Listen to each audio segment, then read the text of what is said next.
it ahead in transition. Nice Euro step. Now Jordan left wing. Alley-oop on the waist. Mitchell lob to the rim. Washington trickles out and throws it down.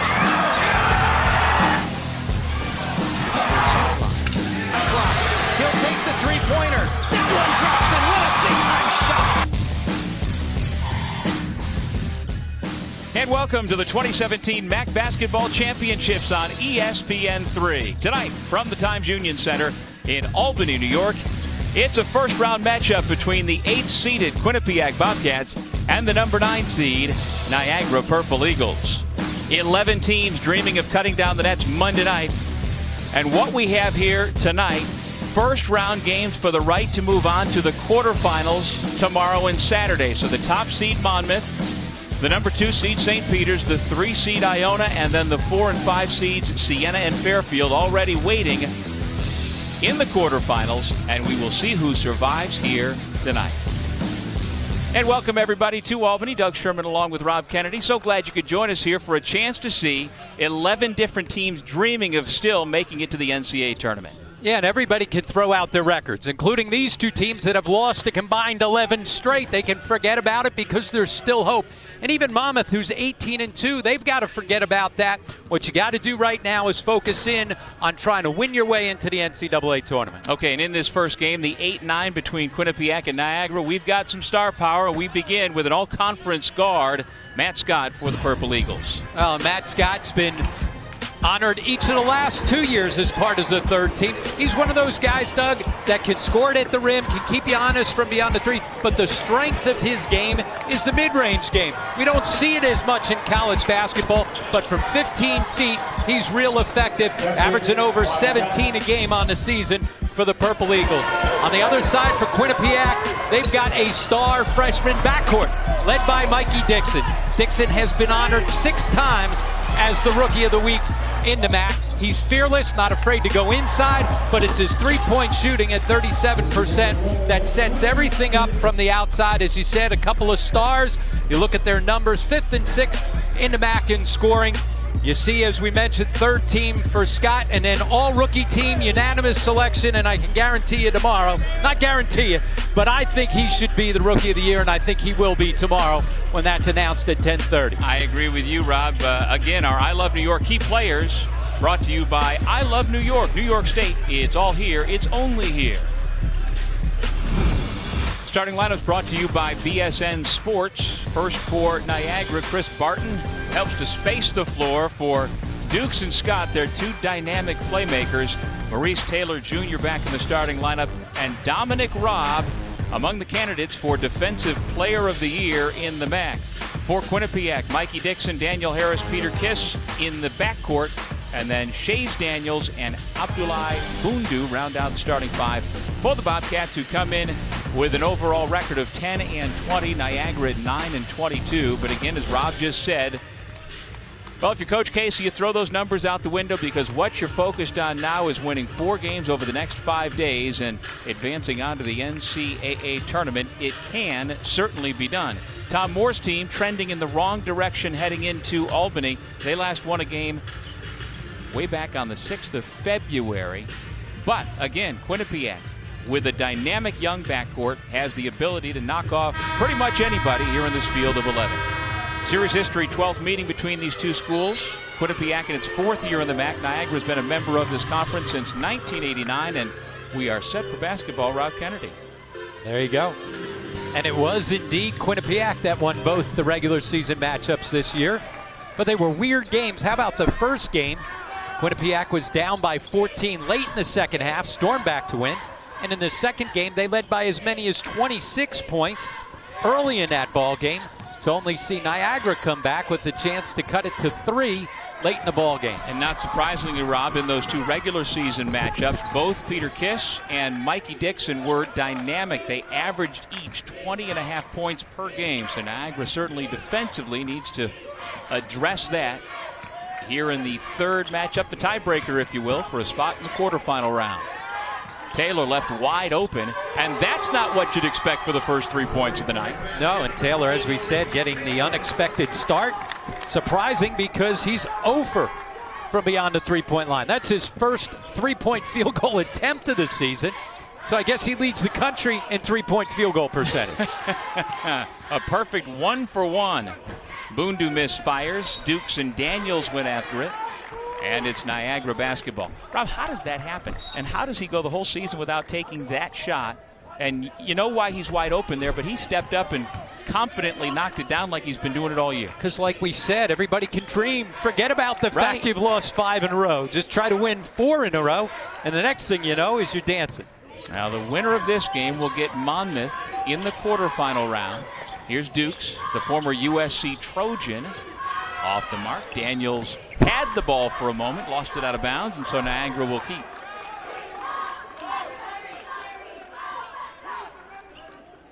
Chris Casey in his 4th year as head coach at Niagara. This is year 10 for Tom Moore at Quinnipiac.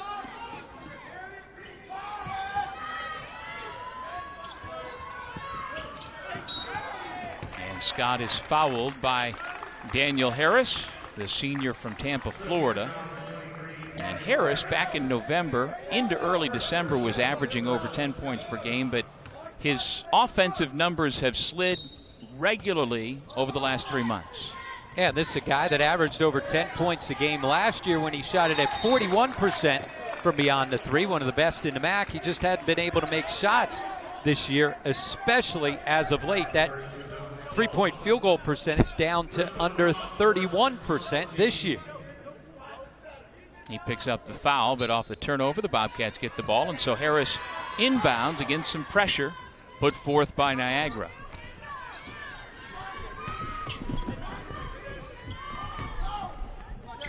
Peter Kiss all alone. He misses his first shot of the night. Bundu whistled for a travel. Well, Quinnipiac really does have a big three. Dixon, Kiss, and Daniels. But after that, you've got a big drop-off. Dukes misses. Bundu clears. If the Bobcats are going to be successful, they need buckets like that. Daniels with a rim run off the feed from Kiss. Well, neither one of these teams is particularly good in the half court, but if they can get out and run in transition, that's where you can get some easy baskets. But you're right, Doug. One of the keys for Quinnipiac, can they get a 4th or 5th score to go along with those big three that have been pretty consistent all season long? Kiss saves it, but it goes to Niagara.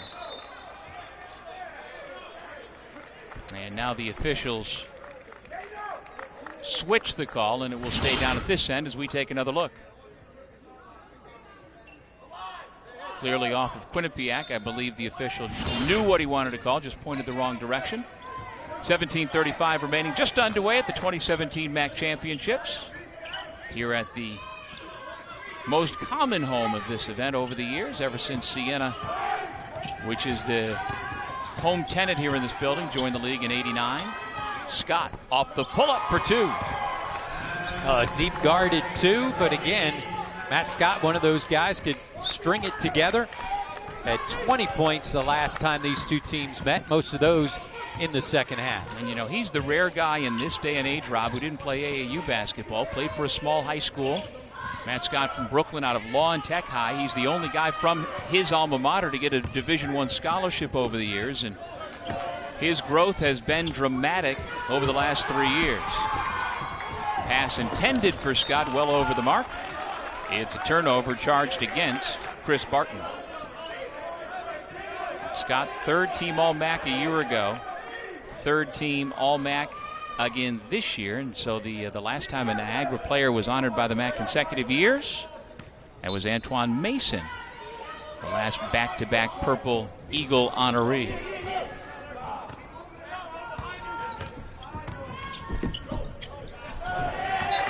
Harris turns it over. Both teams a bit sloppy here early. And that's just unforced. It's not as if there was enough pressure up in the backcourt to turn it over.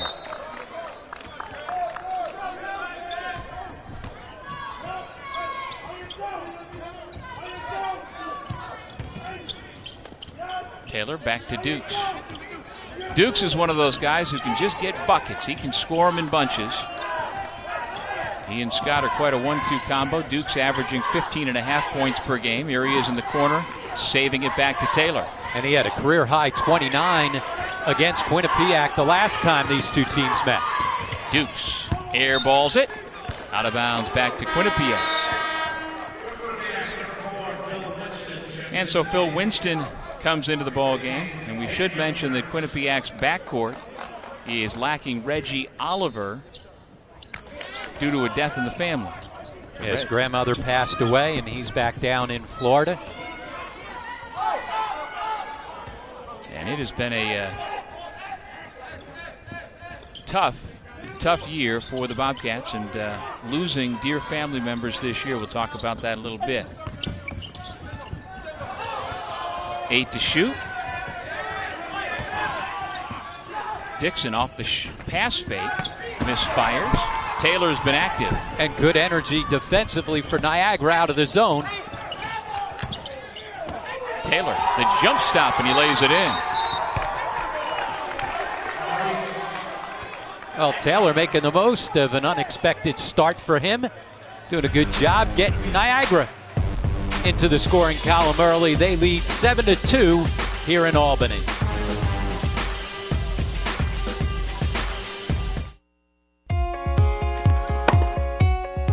It's knowing that you will always compete against the best, while making you become the best that you can be.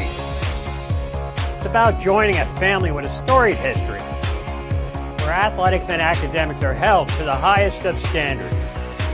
It's about creating the future leaders of tomorrow, all with the focus on one goal: graduation.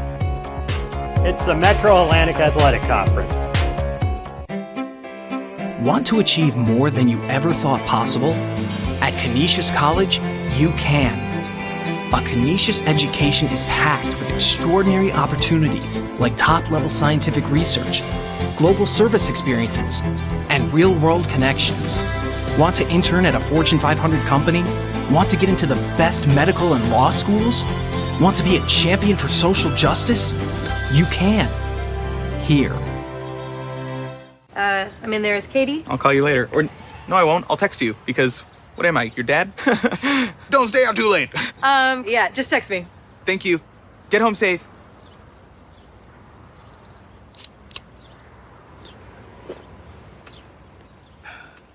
This must be what Antonio Brown feels like when he's dancing in the end zone.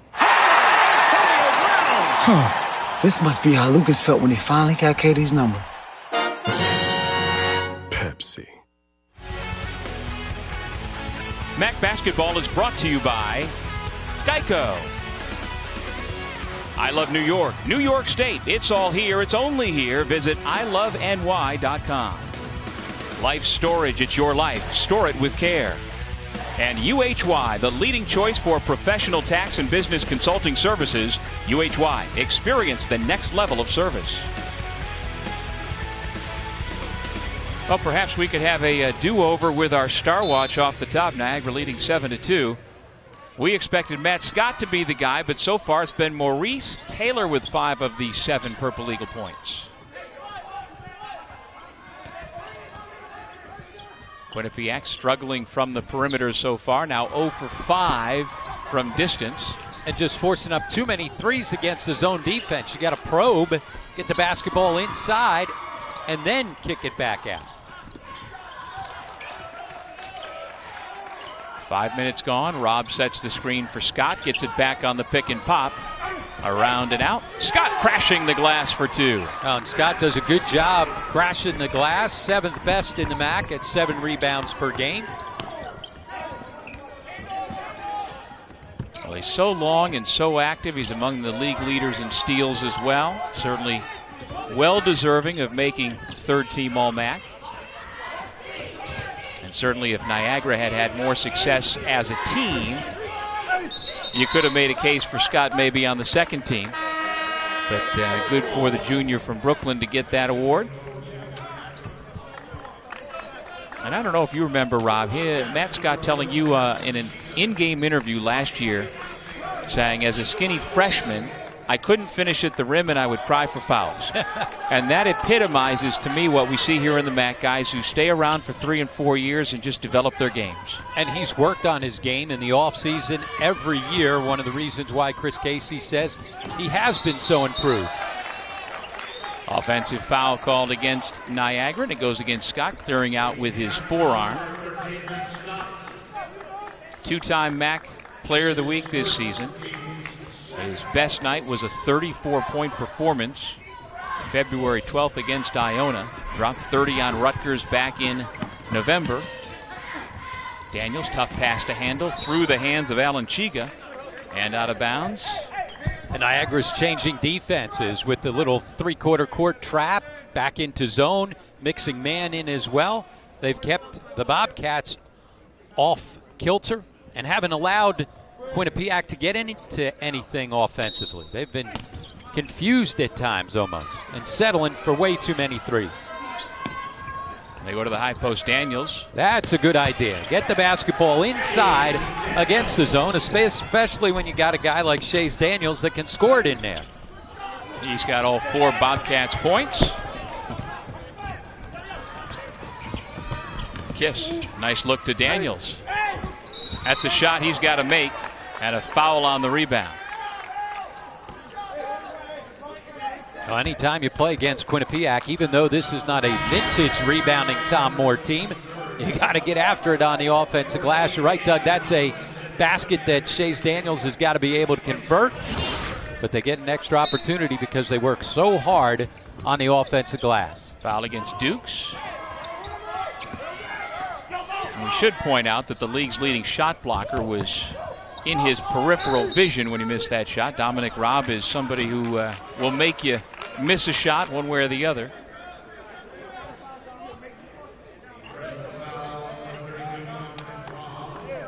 Foul on Robb, the 6'8" sophomore from Pittsburgh, and that is his second personal.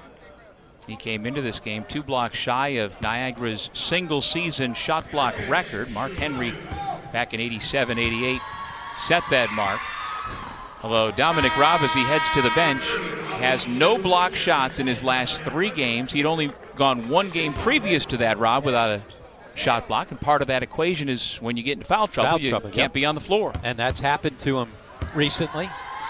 See Peter Kiss. Not quite the same energy from him. He's been hampered by the flu. Matter of fact, this entire Quinnipiac team had a case of the flu run through. Scott now with a half a dozen. Well, that time he wasn't crying and looking for a foul. He's bigger, stronger, able to finish up top. Chiga off the spin.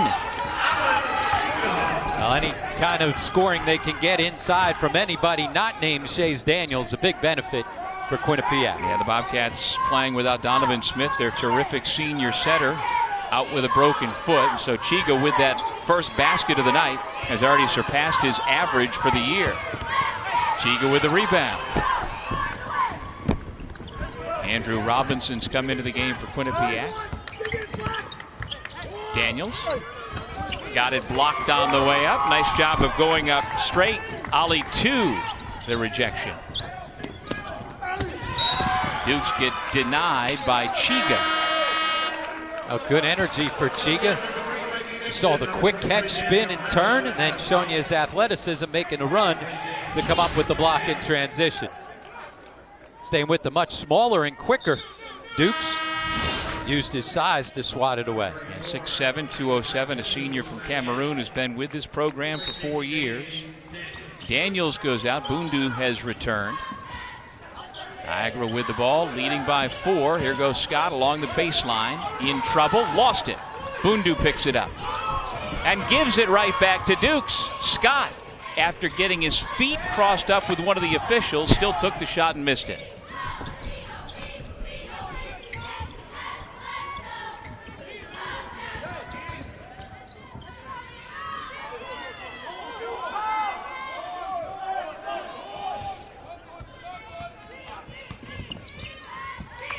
Chiga spotting up from 23 feet. Stay hot, number 11.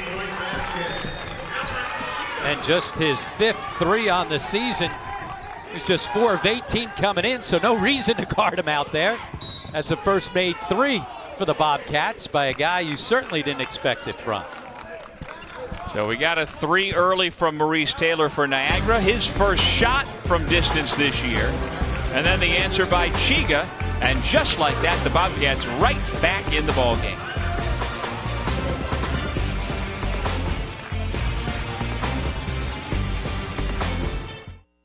Check. 1 2 1 2 1 2. Mic check. For me.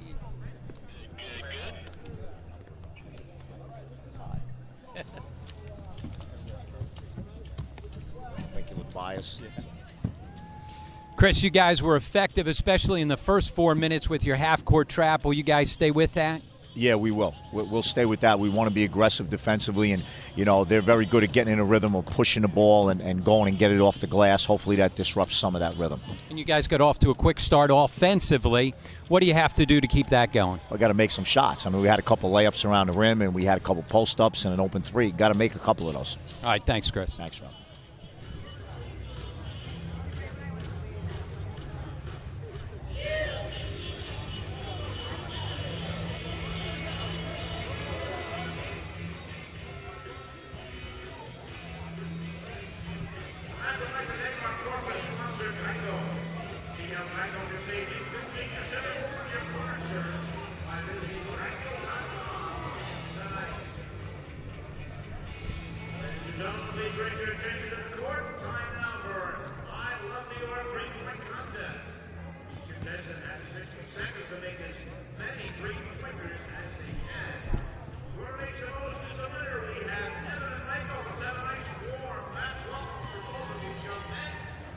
Niagara with a 1-point lead in this first-round game of the MAAC Basketball Championships. The winner will take on Monmouth. Let's go over to Rob Kennedy a moment ago with Chris Casey. Chris, you guys were effective, especially in the first 4 minutes with your half-court trap. Will you guys stay with that? Yeah, we will. We'll stay with that. We want to be aggressive defensively, and, you know, they're very good at getting in a rhythm of pushing the ball and going and get it off the glass. Hopefully that disrupts some of that rhythm. And you guys got off to a quick start offensively. What do you have to do to keep that going? We got to make some shots. I mean, we had a couple layups around the rim, and we had a couple post-ups and an open three. Got to make a couple of those. All right, thanks, Chris. Thanks, Rob. And Khalil Dukes has been the chief offender for Niagara, 0 for 5, including a miss from three-point land. And as I mentioned, Rob, Dukes averaging 15.5 points per game. Talented junior guard from Hartford, Connecticut. He can get buckets when he gets going. Yeah, and he can also get himself to the foul line. We've talked about the fact that he had a career-high 29 last time these two teams met. 12 of those were from the foul line, where he's nearly automatic. 5th best in the country at 92%. But he hasn't gotten himself to the line here tonight. He settled for a couple of jump shots. Got to figure out ways to be a little bit more aggressive off the bounce to get himself to the line. Well, on cue, Dukes to the line, where he is on pace to break Calvin Murphy's all-time record for single-season free throw percentage at Niagara. Murphy's record of 88% has stood since the 69-70 season. Dukes, as Rob mentioned, 92%. And just brilliant at the stripe. And anytime your name is in the same sentence with a Naismith Basketball Hall of Famer, you're doing pretty good. Yeah, how about he started this season making his first 20. He's also had a streak of 17 consecutive as well this year. So he gets his first 2 points here tonight from the stripe, and it's a 3-point Niagara lead. And here's where, against the zone, that Quinnipiac can't just settle on the perimeter. They got to get the basketball inside, whether it's driving into lanes or getting the ball to the high post or low post.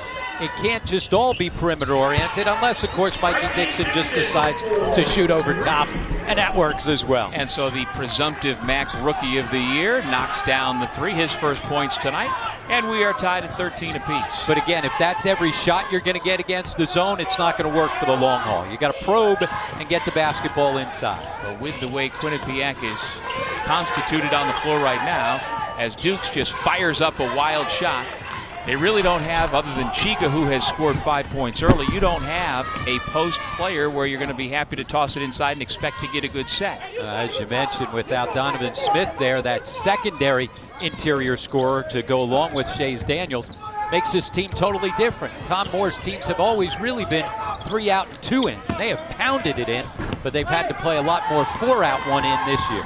Off the Harris miss, here is Scott with the basketball.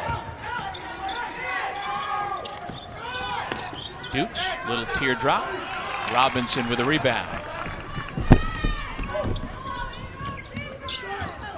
Shiga. Back outside Dixon. Off the side of the rim on the offensive glass, Harris. Now, Quinnipiac does lead the MAAC in offensive rebounding. Middle of the pack, though, on the defensive rebounding side this year, and not among the national leaders for the first time in a long time. 10 to shoot. Shiga working on 2. Harris again. This time finds nothing but net. Oh, good solid defensive possession by Niagara, except for the fact that Daniels is able to bail it out.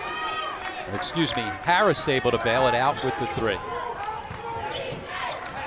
James Towns is checked into the game, a 5'10 freshman guard for the Purple Eagles. He comes from Detroit. Scott turns the corner. Bundu couldn't recover, and it's a nice-looking layup for the junior from Brooklyn. And that's the way you break a scoring drought, right? They can't score a field goal. We saw that graphic pop up there for a sec. You got to then go to your leading scorer. That's a guy that can bail you out and get things going in the opposite direction.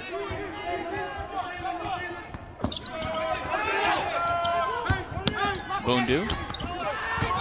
And we're going to get an over the back foul on Dixon.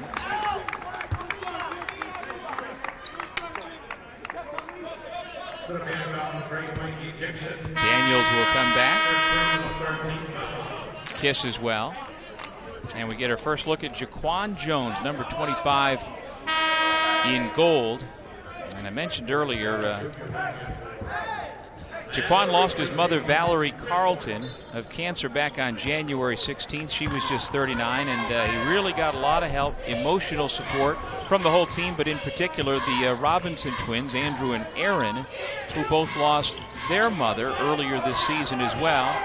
Their mom, Cheryl Hopkins, died in November at the age of 54. So when you're in college, you shouldn't be losing your parents at that age, and unfortunately this Quinnipiac roster has seen way too much of it. Yeah, it's hard to go through the entire season anyway, but to have to deal with that on top of it, that is not easy. And so surprisingly, Jaquan took some time. He lists Newburgh as his hometown, but his mom was living down in North Carolina where a lot of the family is, so he had to spend some time down there. And that is Jones misfiring his first shot attempt. And Jones is somebody who has gotten himself a lot more playing time, as much as anything, because of the injury to Donovan Smith. And so the Bobcats need more from Jones. He comes in averaging just about a point a game at 6'7", 180. He, though, suffered a leg injury that was gruesome. Kiss with a bucket. Juan Jones suffered a leg injury similar to Kevin Ware's at Louisville a few years ago. Daniels blocks it out of bounds. And Jaquan Jones has actually talked to Kevin Ware about it and has overcome that. So he's had a lot to deal with here.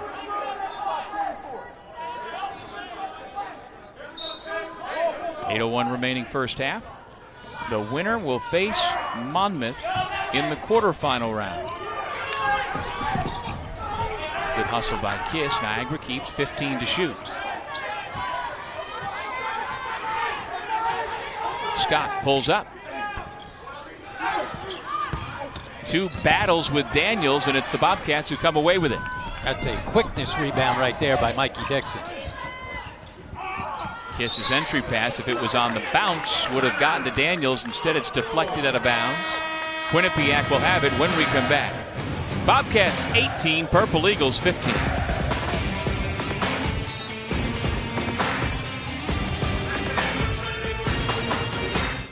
So, Mr. Harris, we have your fingerprints on the safe, a photo of you opening the safe, a post using the hashtag #JustRobbedTheSafe. So, what are we supposed to think? Switching to Geico could save you a bunch of money on car insurance. Excellent point.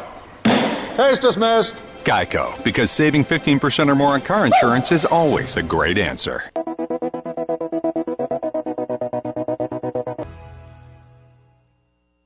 There's one state that has more ski mountains to choose from than any other in the country.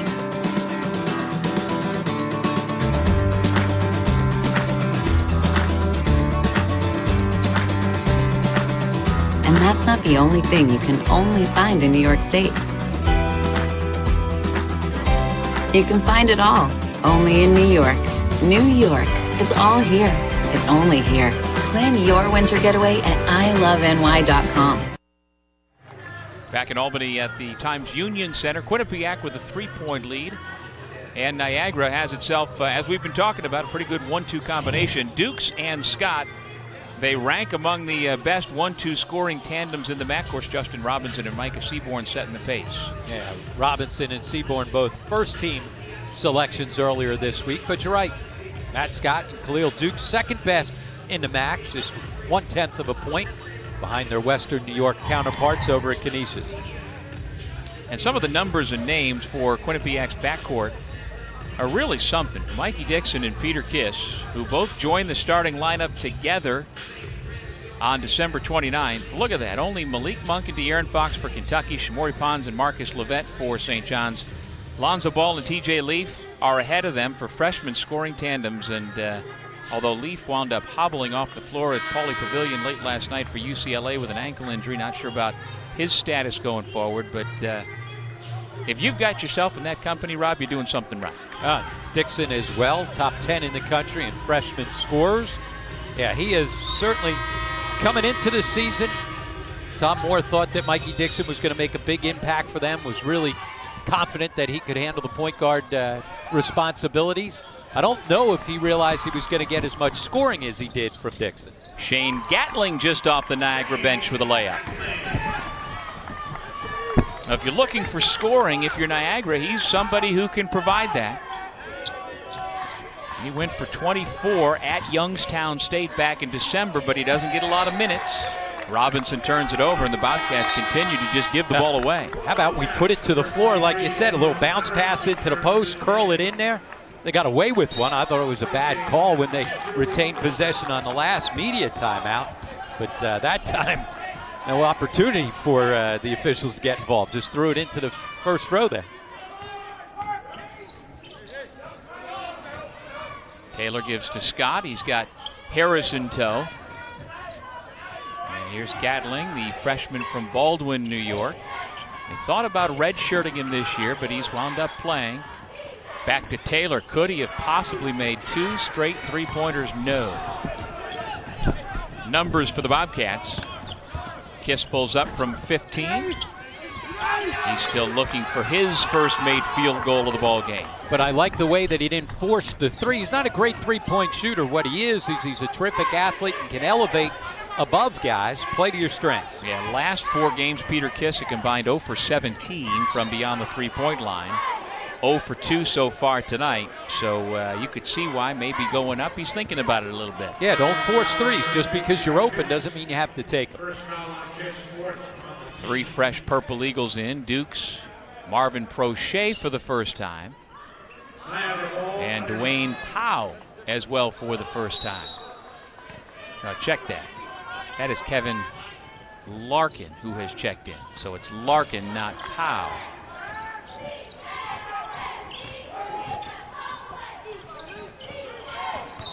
Prochet got his hands on that rebound and was fouled by Chiga.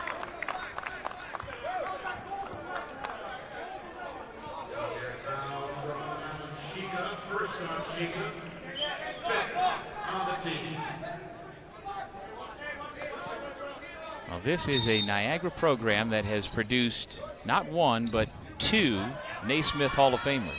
Mentioned Calvin Murphy, class of 70 earlier, the prolific scorer, 2-time first-team All-American. But also Hubie Brown, class of 55 at Niagara, who is in the Hall of Fame more as a coach than as a player, but he was a very good player during his college days with the Purple Eagles. Yeah, the Purple Eagles with a lot of history, some great tradition. You and I were up there a couple of years ago when they dedicated the court to Frank Layton and his wife. Coach Layton jumped on headset with us for a while. That's always fun. Nothing better than hearing from Frank Layton. Frank, like Hubie, they were contemporaries back in the 50s, played basketball and baseball at Niagara, double dribble against Daniels, and both wound up making their mark at the professional level off the court. Of course, Frank Layton, a terrific coach and administrator, in management, general manager for the Utah Jazz. And one of the great funny men of basketball as well. Yep. Yeah, and that night up at the Gallagher Center, Jerry Sloan came in. Yeah, I mean, we had guys were all back. Yeah. It was you could see the type of impact that Frank Layden and his wife had. Yeah. You know, well beyond Niagara, but it was certainly palpable. You could see how much respect he had earned from his former players, both at Niagara as well as at Utah with the Jazz. Yeah. 18-17, Bobcats with the 1-point lead. Ali 2 goes out. And Maurice Taylor has come back in. Bobcats in a 3-minute and counting drought. Kiss, terrific hesitation, then he couldn't finish. Ball kept alive by Daniels. Chiga couldn't get it. And it's Quinnipiac basketball. Oh, Kiss did the hard part. Great hesitation. Had himself a wide open, easy layup and instead overshot it. Now, Quinnipiac assistant coach Eric Eaton was on Peter Kiss early in recruiting, and that is quite often so important. Out of Monsignor Scanlon High School in the Bronx. Dixon, no. And then Kiss moved around a little bit, and Quinnipiac and its staff stayed on him. Got himself a good one. Bucket is good by Marvin Prochet, and we're down a cameraman, at least for the moment. Hard shot down there underneath the bucket. Looks like everybody's okay as play continues. Niagara in front by a point, and Kiss earns a trip to the line. Kevin Larkin didn't like the foul call, but picks it up. Well, here's how you got to go attack. You got to go strong, not worry about contact. Look at those guys running from behind. And as you said, we lost the camera for a second. Bounced right back up. Absolutely. Craig should put in for a little combat pay. Checking his eyes out there for a little bit, making sure he's all right. The cameramen have to go through concussion protocol. Never heard of it, but it might be warranted with those eyes.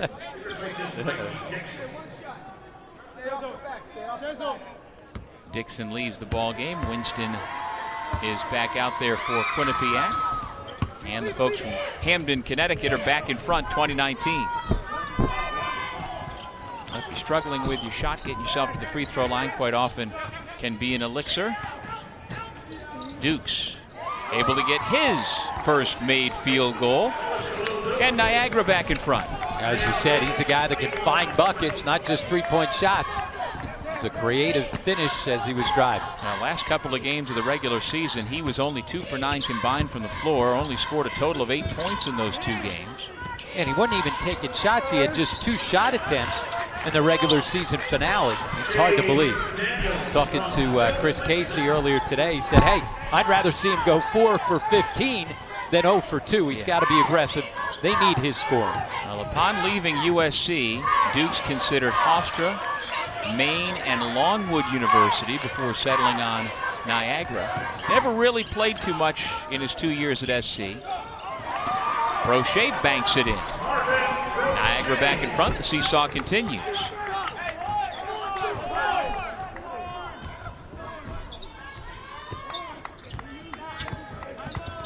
Winston finds the cutting Daniels, who is fouled.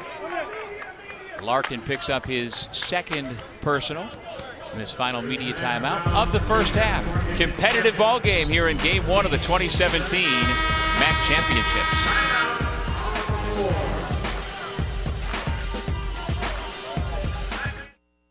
We see the world differently. Where some see challenge, we see opportunity. We use the lessons of the past to drive our vision of the future.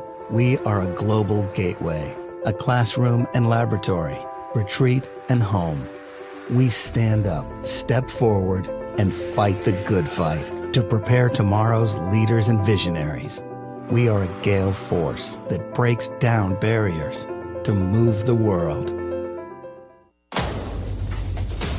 Oh, yes, there you go. Little dribble drive. Feel the intensity of NCAA March Madness. That's a 3. You've got to see it to believe it. The 2017 NCAA Division I Men's Basketball Championship first and second rounds. March 16th and 18th at the Key Bank Center in Buffalo. Visit ncaa.com/MBB tickets for your seats today. Fulfill your educational goals on a 22-acre private residential campus just minutes away from the world's economic, cultural, communications, and entertainment center, New York City. For more than 160 years, Manhattan College has promised a Lasallian Catholic education featuring 5 schools of study that challenge students to excel academically while providing career opportunities second to none. Find out what Manhattan College can promise your future. This is day 1 of the MAAC Men's and Women's Basketball Championships here in Albany, and good seats still available for every session here at the Times Union Center. And I'll be curious for the 9:30 quarterfinals Saturday night between Siena and Fairfield. Of course, this is Siena's home building, Rob, and that has been added to ESPNU's schedule for that night. So it's a little bit later than you'd normally have. Siena draws real well. Their last 2 regular season home games, they drew in excess of 7,000 fans per night. So I would think we'll have a good crowd. But you know that 9:30 late tip on Saturday doesn't always tip exactly on time. And I know the good folks here in the Capital Region are well aware of that. So if it's going to be on ESPNU, who knows? Yeah, certainly if it's a 7 o'clock game, you've got you can almost guarantee you're going to hit certain numbers as far as attendance is concerned. But the wild card is being that second game. But with that said, it's a nice feather in the cap for the Metro Atlantic Athletic Conference that the good folks at ESPN have selected that game to fill out their roster of games from all around the country on Saturday night. I'll tell you, I was talking to a couple of the Siena players, Levon Long, before their game at Monmouth last week, about the excitement they had as Prochet misses. First time since they were freshmen to play on ESPN2, and it's a fact not lost on them that guys in this league don't get that opportunity all that much, and so you can rest assured that the folks from Fairfield and the folks from Siena, the players, are very excited, even more so, about the opportunity on ESPNU Saturday night. Peter Kiss ridden to the ground, and the foul goes against Barton. And so Peter Kiss gets himself back to the foul line.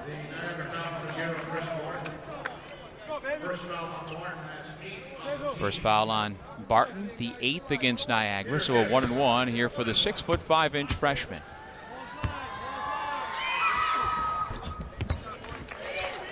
And he's a 4-time MAAC Rookie of the Week, Rob. So, you know, about 3 weeks ago, maybe you could have made a case for him surpassing his backcourt mate Dixon for Rookie of the Year, but pretty clear Dixon wrestled that award back. Yeah, by averages 21 a game over their last 4 games and finished it up with 28 in the regular season finale. But certainly that combo, 1-2 punch of the freshman backcourt, certainly makes things for a bright future here at Quinnipiac. And there the two of them are once again getting together in the lane. Had a game earlier this year at Quinnipiac where the two of them were just out quietly pregame, the two of them by themselves at one end of the floor, just shooting. A relationship that, if they're able to stay together, should flourish over the next 3 years. Dukes with the foul shot. And 1 for 9 from the floor. Not a good start, but like you said, Chris Casey telling you, I'll take that over 0 for 2. Yeah, just be aggressive, make things happen.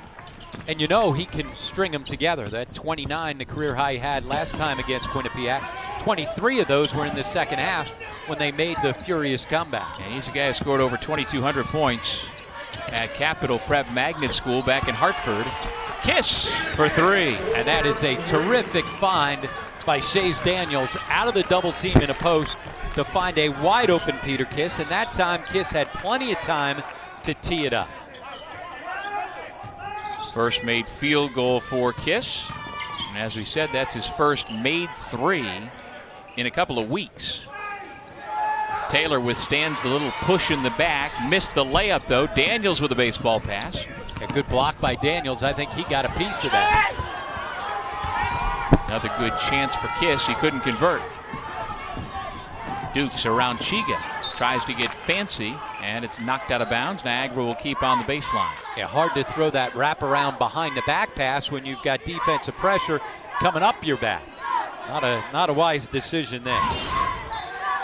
See right here, he goes by the defender, so he's behind you. So what do? You give them an opportunity to get a deflection because you take it behind your back. Barton with the step back. He's somebody who can space the floor if he's knocking down shots. Tied at 27. He shoots threes at nearly 50%. That was a 2, his first 2 points of the night. Chiga, bad pass. Good read by Dukes to play defensive back. Uses the Prochet screen, and Scott goes right to the bucket, and he missed a layup. Oh, Coach Casey told you when you talked to him during that break, they're missing a lot of easy shots. Winston spots up. 1 minute remaining in the half. Yeah, neither team has shot the ball very well here in the first 20 minutes. Good effort, good energy both sides, but not a whole lot of execution, especially on the half court, the offensive side. And so Niagara calls a 30-second timeout to try and get a good look and this time convert.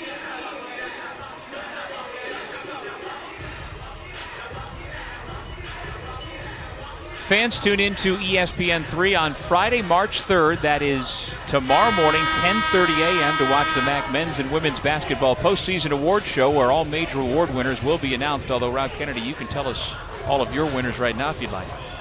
We've already said Dixon for Rookie of the Year. Yep. We've already said Justin Robinson for Player of the Year. Yep. Coach of the Year you've got? Well, it's a two-man race in my mind. King Rice, Monmouth going 18-2, and then John Dunn with St. Peter's finishing in second place after being preseason pick to finish in fourth. And what he's done not only this season but in his tenure at St. Peter's is really impressive. So certainly going to be one of those two guys. You and I have both talked about that if we had a vote, our defensive player of the year would be Chaz Patterson from St. Peter's, the best defender on the best defensive team. How about sixth man? What do you got with that one? Yeah, that's the one that we hadn't talked about before is Duke's misfires. It's the one I paid the least attention to, by the way. Yeah, and it's hard to quantify a lot of times because guys are in and out of the starting lineup. Yeah, and certainly there'll be a couple of guys. There's a guy like Nico Claret who left for 7 games.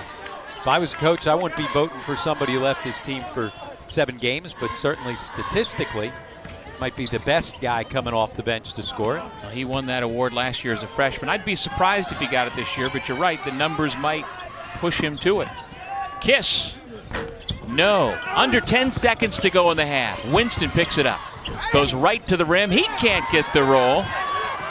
Purple Eagles looking to get off a shot, and Barton didn't seem to understand what he needed to do. And that pretty much sums up how things went offensively for both teams on that last possession. A miss point blank on one side for Quinnipiac after hustling, working hard to get the offensive rebound, but not able to convert.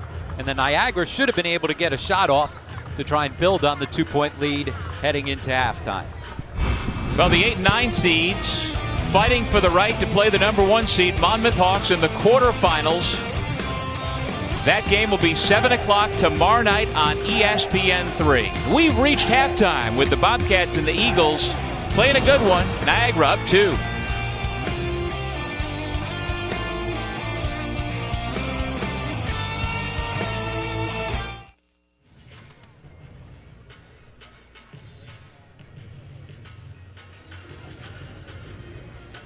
Matt, you guys have had good effort there in the first half. Offensively, at times, a little start and stop. How do you get some offensive rhythm here in the second half?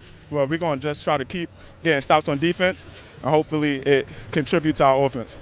And you guys have been active on the offensive glass. It's always important when you play Quinnipiac. How are you going to be able to keep up that effort in the second half? Well, it's the MAAC tournament. We just got to play hard, box out, and try to beat them on the glass. That's the way to take their heart. All right, thanks, Matt. Thank you.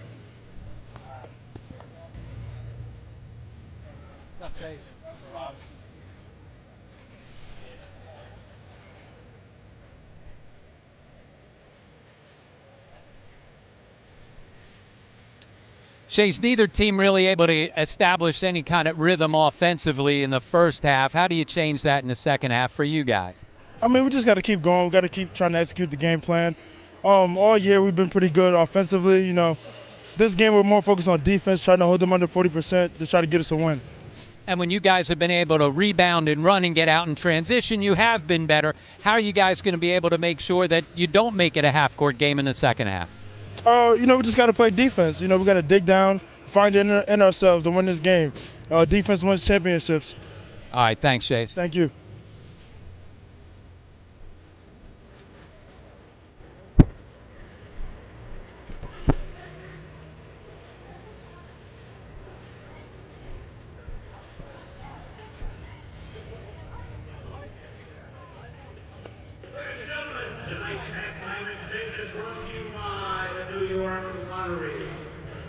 Please welcome to the floor the Quinnipiac cheerleaders.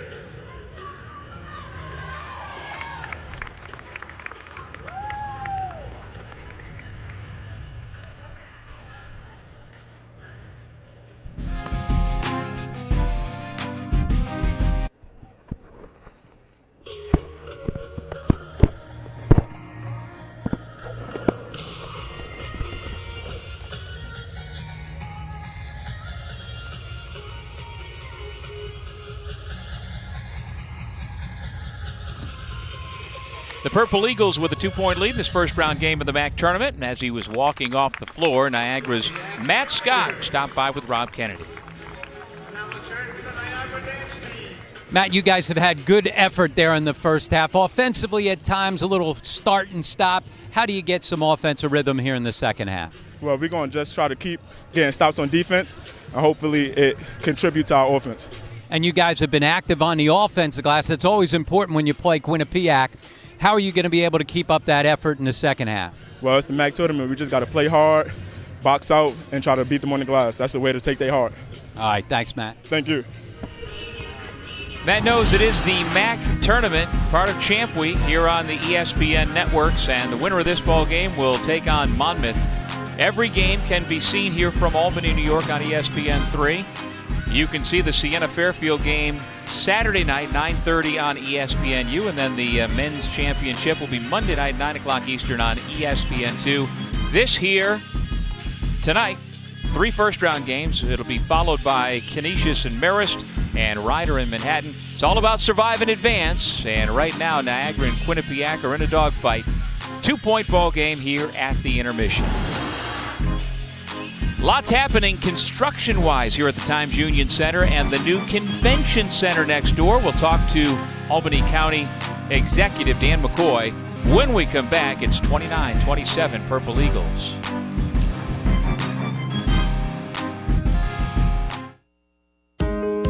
You must do the thing you think you cannot do. The mind is everything. What you think, you become. It is not best that we should all think alike.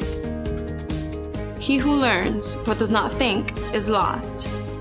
The main purpose of life is to live rightly, think rightly, act rightly. Oh, the things you could think up if only you try.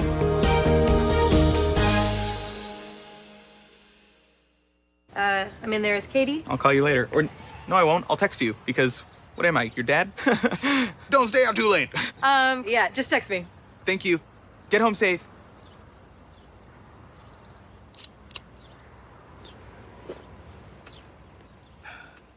This must be what Antonio Brown feels like when he's dancing in the end zone. This must be how Lucas felt when he finally got Katie's number. Pepsi. Carve your own path or prepare for the next surge in your career at Monmouth University. Located along New Jersey's coastline, this beautiful campus is just 1 hour from New York and Philadelphia. Monmouth University offers a welcoming and dynamic setting for student development, innovative academic programs, nationally ranked Division I sports, and renowned faculty make this private university a great place to find your future. Take root, make waves, and become a part of something bigger. See the difference at monmouth.edu. Oh, that's lovely. So graceful. The corkscrew spin, flawless. His signature move, the Flying Dutchman. Poetry in motion. And there it is, the baby bird.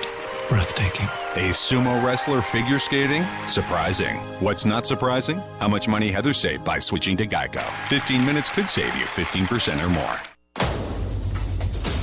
Oh, yes. There you go. Little triple drive. Feel the intensity of NCAA March Madness. That's a three. You've got to see it to believe it. The 2017 NCAA Division I Men's Basketball Championship first and second rounds. March 16th and 18th at the Key Bank Center in Buffalo. Visit ncaa.com/MBB tickets for your seats today. We're at halftime between Niagara and Quinnipiac, this first round game of the MAAC tournament at the Times Union Center in Albany, New York. And we're pleased now to be joined by Dan McCoy, the county executive for Albany. And it's been a relationship between the MAAC and Siena basketball in this building for a long, long time. How does it benefit Albany County to have that relationship with Siena? Well, one, it's excellent basketball, and Siena, even though it's a smaller college, it's really like a huge university here in Albany County and as well as the Capital District, because the fan base is just unbelievable at Siena. Now, Siena's first game is not until the 9:30 first round, or rather quarterfinal game Saturday night that has been picked up by ESPNU, which will be fun, have more excitement in the building. One of the other things that's really changing, when you come down here to this building, we've got the Albany Capitol Center that has just been opened up, that adjoins this building now between here and the State Capitol building. What does that new center and space allow for this building to become? You know, we can actually use it for overflow. So if some games are having a conflict going on, we have another basketball court up at the Capitol Center. So it just gives us more space for media, too, to really kind of spread out and have that more of elbow room kind of speak. But to really, it's going to enhance the whole downtown of Albany, not just the Capitol Center. We're doing a $20 million revitalization project here at the Times Union, and we're adding a whole new atrium. That's really, the minute you walk in the door, the experience is going to start. You know, we're going to have an open atmosphere with stuff going on. It's going to be air conditioned in the summer, heated in the winter. And the best thing that we heard, the biggest complaint, is when people park their cars, they don't want to be out in the weather. Yeah. So the minute you park your car, you're going to be inside. Yeah. So you're going to have a climate control atmosphere, but really connected between not just the Times Union and the Capitol Center, the convention, and the Egg at the Empire State Plaza. So all three are connected by a walkway. This building is 27, 28 years old. How important were these improvements to keep viable in the marketplace? It was very important because most arenas at this age, you tear down and you rebuild. Well, we just got done paying it off, so I didn't want to go back to the voters, my constituents, and go, hey, I'm going to tear this down and we're going to rebuild a new arena. But you know what? We have to keep adding to it because that's the excitement of the Times Union Center. And I always say to everyone, as we hit this recession back in 2008 and we're coming out of it, people can't afford to go away, and this is really a great time to come see some great basketball at the MAAC, watch all these great teams compete here in your backyard, and do it for a reasonable price. And come on out and have dinner, and you know the kids can have a great time seeing men and women's basketball all here in your backyard. What an experience. And finally, it's been 14 years since the NCAA men's basketball tournament has been here in Albany back in 2003. And now, again, the hope is that with the Capitol Center and with the improvements to the building that Albany will have a much better chance to get the men's tournament back. How does it help that process? Well, some of the complaints we got, we didn't have enough space for the media because technology changes and they needed more room. And the other problem was we didn't have enough hotels in downtown Albany. So we've met all that requirement. But we also, it's to the fans because we want the basketball to come here and put on a great show. Mm-hmm. But we want the fans from outside Albany County to come here, experience it, and say, I want to be back here. And the MAAC tournament does real well here because it's an easy draw from the Capital District. It's easy to get to, and that's what people want. They want the convenience of coming in and getting out, and that's the most important thing. And they want to see great basketball, and they're going to get it this weekend at the Times Union Center. Excellent. Well, thanks so much for all of your hard work, Dan, and stopping by here tonight. Thank you for having me. Okay, as we head to break, we're going to show you some more images of what this place will look like when all construction is scheduled to wrap up in November. We're at halftime between Quinnipiac and Niagara. It's the first round of the MAAC tournament.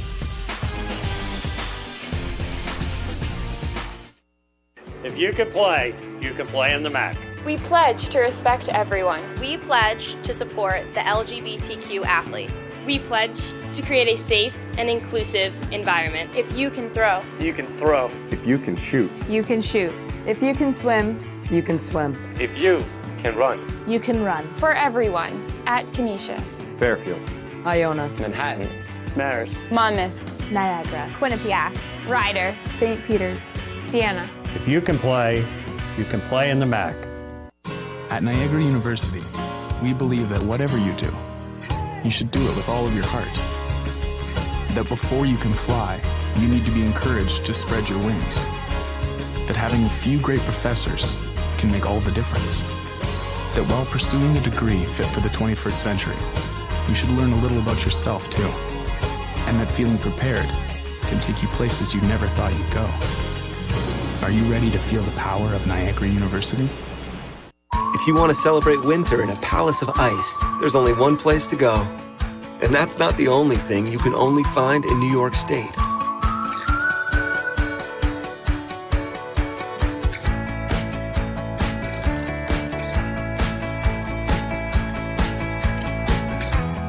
You can find it all, only in New York. New York, it's all here, it's only here. Plan your winter getaway at iloveny.com. I'm in there as Katie. I'll call you later. Or, no, I won't. I'll text you because, what am I, your dad?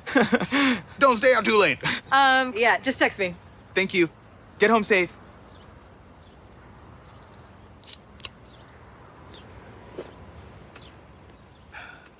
This must be what Antonio Brown feels like when he's dancing in the end zone. Huh. This must be how Lucas felt when he finally got Katie's number. Pepsi.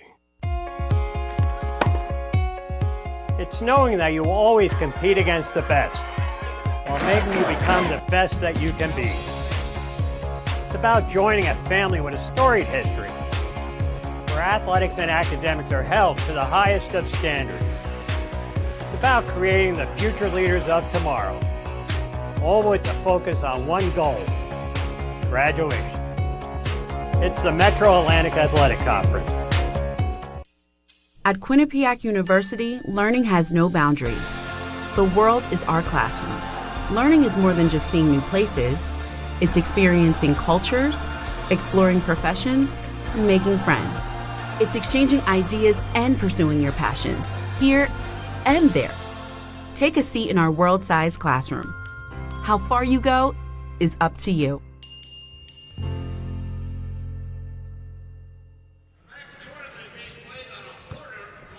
We're at halftime with Niagara holding a 2-point lead over Quinnipiac.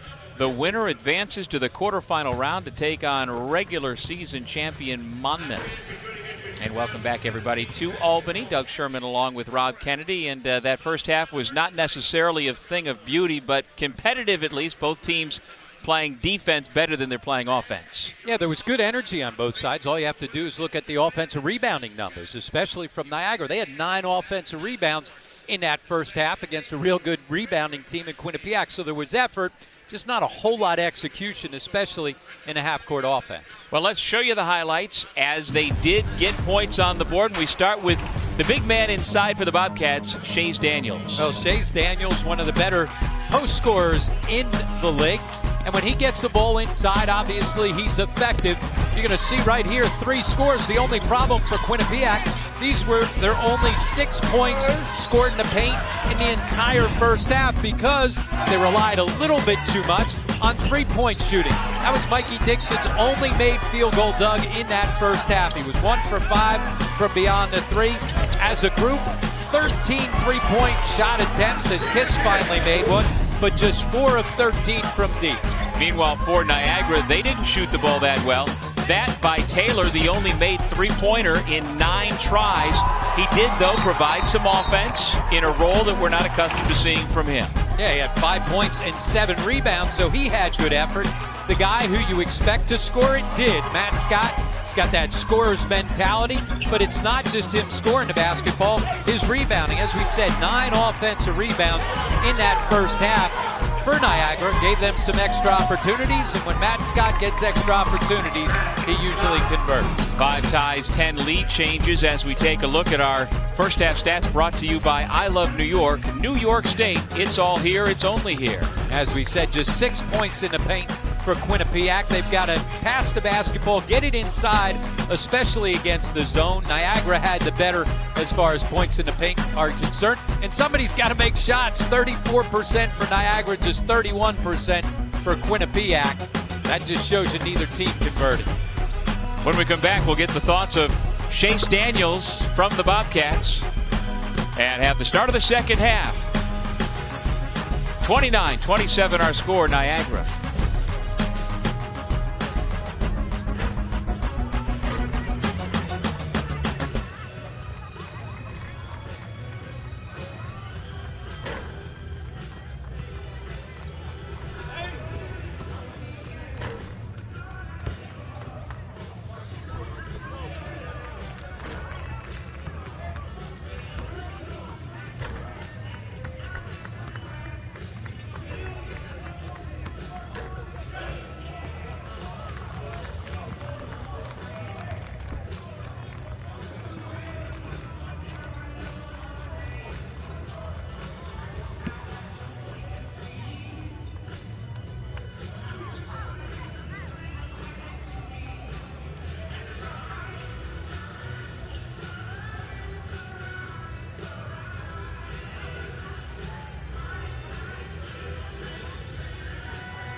Quinnipiac trails Niagara by 2 as we get started for the second half. Let's go over to Rob with Chase Daniels.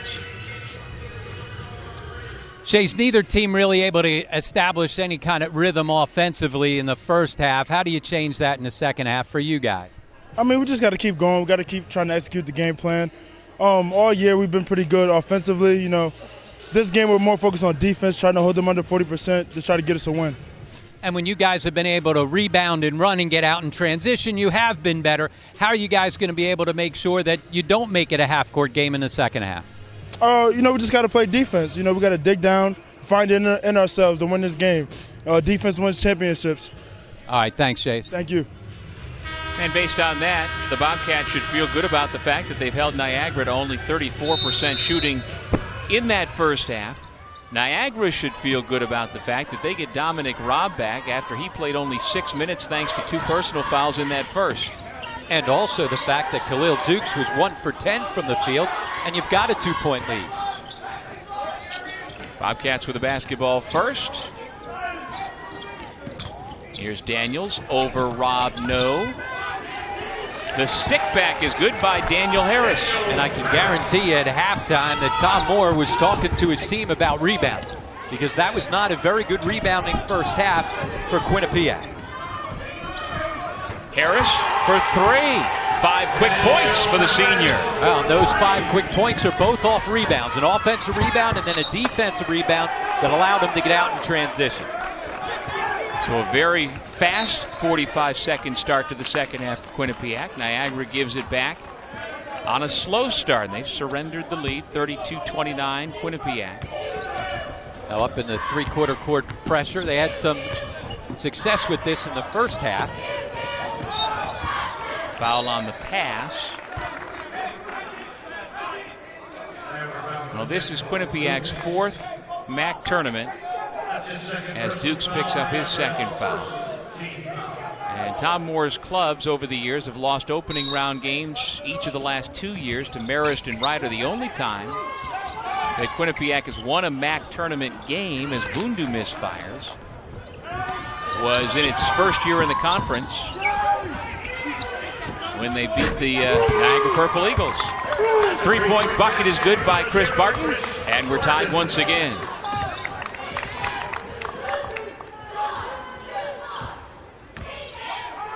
That is the 7th tie of this game. The largest lead was 7. Niagara jumped out to an early 9-2 lead. How about Harris? He is feeling it. And that was a call from the sideline to get him another shot, figuring that he's hit the last couple. Ride the hot hand. Played a couple of years at Hillsborough Community College down in Florida as Rob draws the foul on Daniels. That's where Rob's got a sense that he's got Big Shays Daniel right over his left shoulder. That's where you got to turn and be able to finish with the left hand. Instead, forced it back in. He was lucky to be bailed out with the foul call. Just the first foul on Daniels. And so Dominic Robb, sophomore from Pittsburgh, gets his first point. He's got a 7-foot, 1-inch wingspan. And they say he once blocked 11 shots in a single high school game back at North Catholic. And then had a good prep school year at the Hun School in New Jersey. One of the reasons why he was able to get a Division I scholarship. Daniels got Robb off his feet, and Robb has quickly picked up his third personal. So, Coach Casey, what do you do here? I think they got that on 20 on Taylor. Good call. Robb will stay on the floor. But I like the way that Shays Daniel, as soon as he caught, faced up, see what you got. He's got Robb right there. So instead of pulling up for the 12-foot jump shot, puts it to the floor, try to put some more pressure on the defense. Again, I apologize. That was not on Robb. It went on Taylor, so still 2 fouls on Robb. And on Taylor, that is his first. So Robb stays in the game and grabs the defensive board.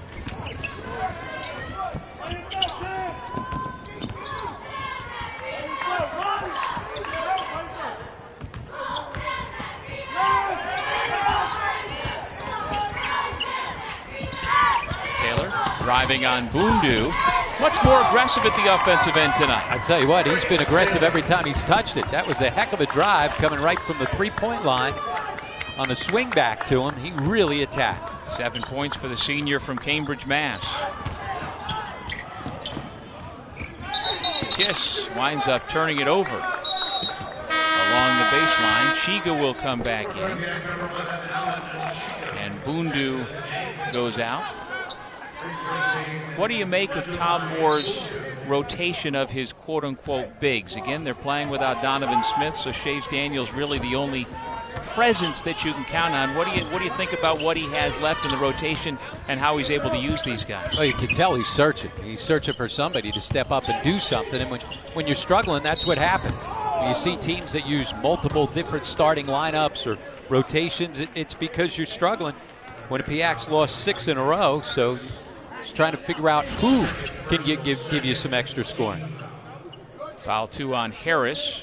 Looks like Duke's got the worst of that exchange. Now, while we're watching the replay, the two of them, nice sign of sportsmanship. They give each other a little low five. Harris will go out. And Phil Winston returns. And Quinnipiac also again playing this game without Reggie Oliver. Their junior guard is back home in Florida because of the death of his grandmother.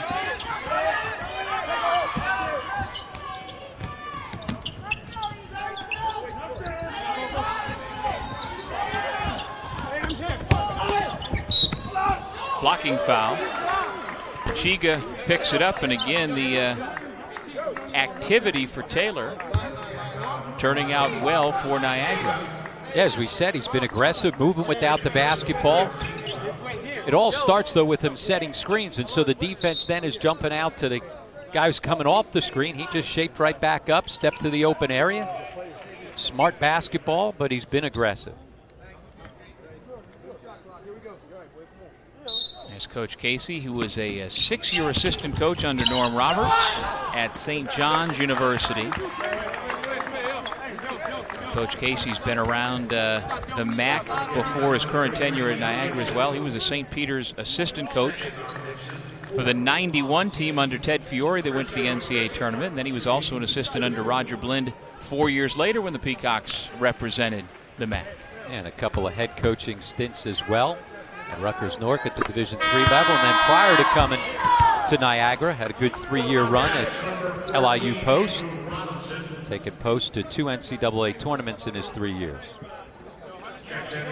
And his stated goal at the start of the year and throughout is, again, he and his staff realize we can't continue to lose players to transfer. Yep. And the total is really eye-opening. 23 guys have left since he took the job. And if they can keep this core together, they certainly should be able to start to move up the MAAC standings. Yeah, continuity right now is the most important thing for the Purple Eagles. Scott, no, Rob had it. But it looked like they called him out of bounds.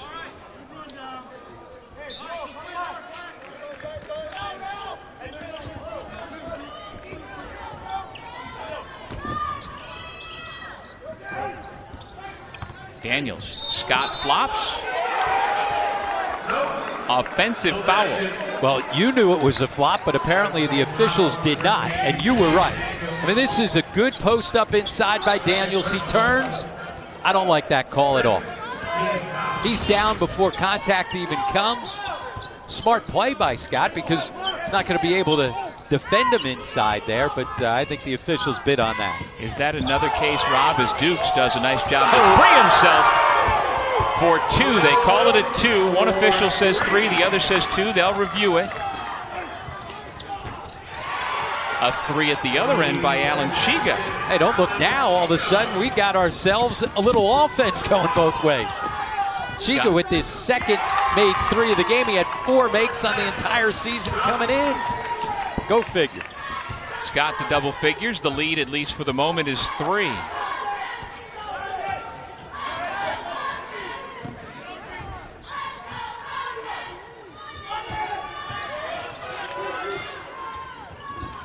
They got to get Mikey Dixon on track offensively. Good job defensively, though, by Niagara to not allow that to happen. I don't think Dixon has even taken a 2-point shot yet tonight. No, he was 1 for 5 from 3 in the first half, and he's not really gotten any good looks here in the second. Nice rhythm jump hook by Dominic Robb. The lead is back to 5. And this is where Quinnipiac has had problems here in this 6-game losing streak. When things have gone south for them, they've gotten their head down, and they've allowed that to continue. You got to fight back. That's the only way that you're able to get through some adversity.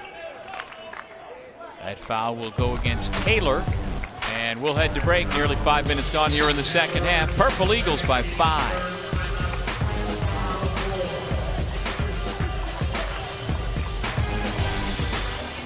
So, Mr. Harris, we have your fingerprints on the safe, a photo of you opening the safe, a post using the hashtag #JustRobbedTheSafe. So, what are we supposed to think? Switching to Geico could save you a bunch of money on car insurance. Excellent point. Case dismissed. Geico, because saving 15% or more on car insurance is always a great answer. Oh, yes. There you go. Little dribble drive.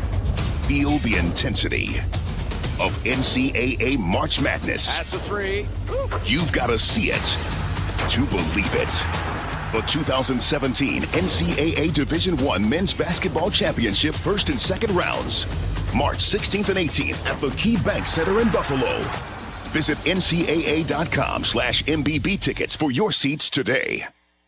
I'm in there as Katie. I'll call you later. Or, no, I won't. I'll text you because, what am I, your dad? Don't stay out too late. Yeah, just text me. Thank you. Get home safe.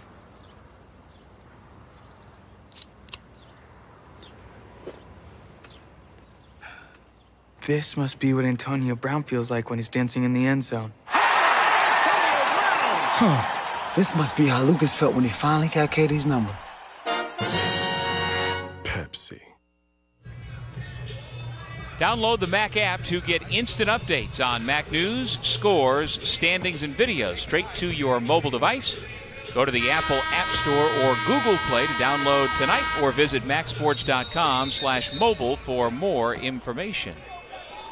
With Rob Kennedy, I'm Doug Sherman here at the Times Union Center in downtown Albany. And Rob, you got from Ron Tyberski, the official, the word 3 or 2? 3. He went back and took a look at it on tape, which is one of those new rules where you go back and don't stop play to get to the next media timeout. So indeed it was a 3-point basket. So Niagara up by 5. Quinnipiac with the basketball. Chase Daniels lost the dribble. Nice job by Dukes to dig it out. But he was on the baseline touching the ball, so Quinnipiac catches a break. No change of possession, so 25 on the shot clock.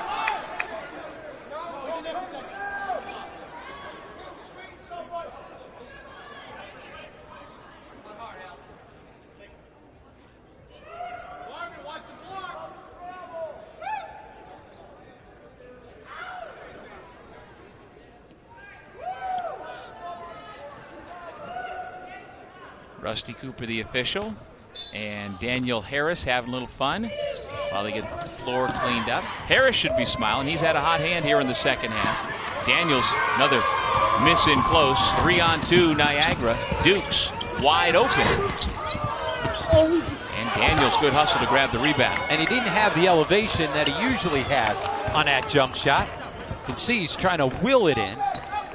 Dukes now 2 of 12 from the floor. And he comes in at 43% of the year from three-point range, so he certainly can do it, just hasn't been quite right lately. Taylor with a rebound. Daniels hits the deck. That gives Niagara a chance for numbers, and without a rim protector, Barton has a chance for 3. Oh, you're right. With Daniels not able to make the trip, a lot easier for Niagara to pound the basketball inside. And when you do, and you've got an opportunity to show the basketball, right there, the ball fake gets Daniels off his feet, not once but twice, and then able to convert. Nice finish by Barton through contact. And so the sophomore from Pontiac, Michigan, out of Avondale High School, at the line. That foul was on Harris, his 3rd. Barton's having himself a nice game with 9. And this is the largest lead of the ball game at 8. Kiss, open 3. Yes! Well, that's what you got to do against the pressure. You've got to be able to score it at the back end, because if you don't, just taking care of the basketball and not turning it over is not enough. You got to make teams pay for trying to stretch the floor defensively. Wow. Boy, did Barton go attack the rim on that.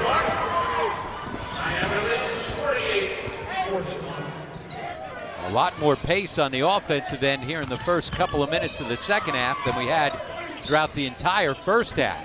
Daniels gets a good look and connects. He just got himself too deep. Well, at 6'9", 240, he is by far the biggest guy on the floor.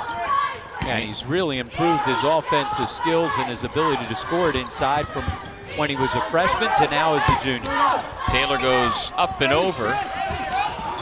Still fighting for the ball. It comes to Scott, who finds himself open for 3. Well, Niagara has fought all game long on the offensive glass. Another extra opportunity there just because of the effort.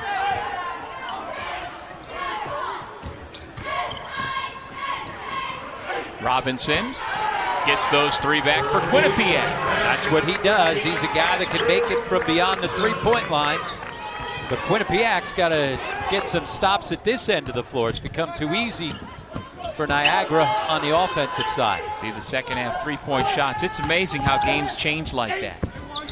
Scott no on the spin. Taylor had it blocked by Daniels. Taylor's closing in on double-figure rebounds. And again, in the first half, these two teams, Rob, combined 4 for 16 on 3-pointers. This half, they can't miss. Daniels with Scott defending. Double team comes. Daniels called for travel.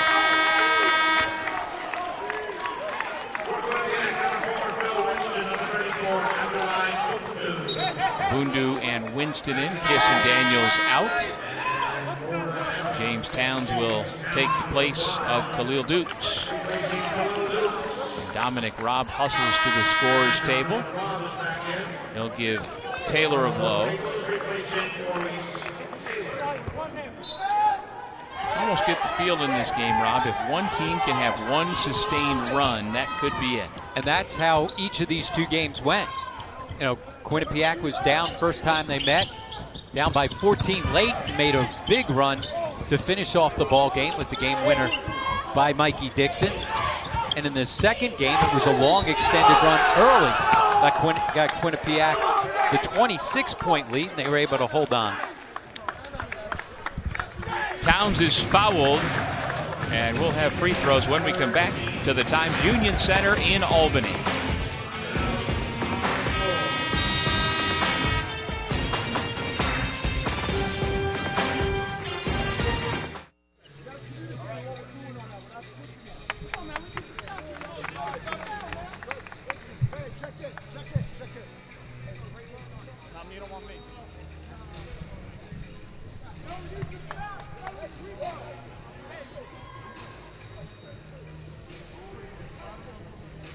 Tom, you guys have gotten beat up a little bit on the backboards here as of late. How do you clean that up? Our guards, we're getting really strung out on Dukes and Scott. They're really good with the ball. Purposely, we're getting strung out. We're having our bigs hold on the ball screen action a little longer. So our guards have to be a little stronger and bigger on those guys rolling to the offensive glass. And Mikey Dixon's been your leader, scoring it throughout the year, but he's struggling here, 1 for 5. What can you do a little different to try and get him going offensively? Well, I think we're going to try to run some more ball screen stuff down the stretch and try to turn the corner a little bit more. And I think sometimes when we run continuous ball screen stuff, it gets us more aggressive. Sometimes we find him open on the weak side. All right, thanks, Tom. All right, thanks, Rob.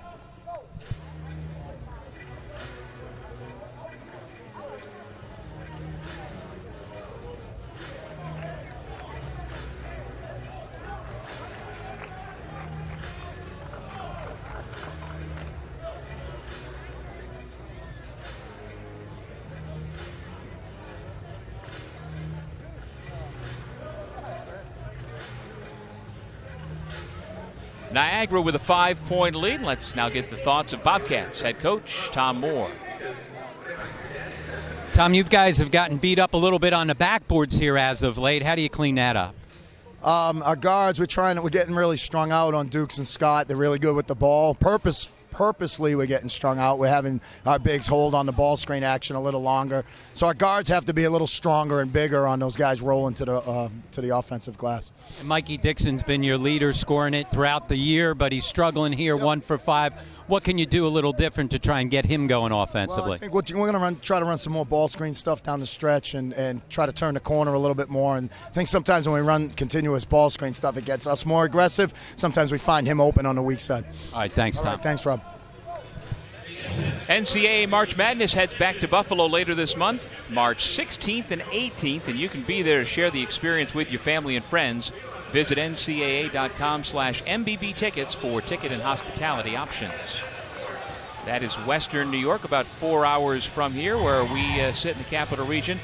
And there is one of the all-time greats in Niagara history, Tyrone Lewis, who a decade ago was the MVP of this event. He helped lead Joe Mihalik's Purple Eagles to the NCAA tournament, Rob, for the second time in 3 years, and he still looks like he could go for 30 tonight. Yeah, he looks like he could get out there and play. He's enjoying his time now. Played overseas for a while. Got a chance to talk to him a couple of times throughout the season. Really enjoying his new role, being able to mentor guys. And when he talks about effort, energy, and how hard he played, you know it. Yeah, if you see some tapes of how Tyrone Lewis went at it, you're going to bring the energy and the effort yourself. And that's what Niagara's done here. They have had more effort and energy than Quinnipiac has had. And a couple players flanking Coach Lewis, giving him the business. He looked up on the Jumbotron. He's like, what are they saying about me? But a decade ago, there was no explosive. It's all good. Tell them it's all good. We're all saying good stuff. And they're still giving it to him on the bench. No more explosive talent out of a backcourt position in the MAAC. And again, Joe Mihalik had quite a run there. Remember 2 years earlier, back in 2005, when Juan Mendez was the MAAC tournament MVP, and they also went on to the NCAAs. That 2005 championship was here in this building. 2007 was in Bridgeport. But Niagara certainly knows its way around the Times Union Center. They would love to pick up this win and get a chance to take down the regular season champs tomorrow. The winner of this game gets Monmouth in the quarterfinals.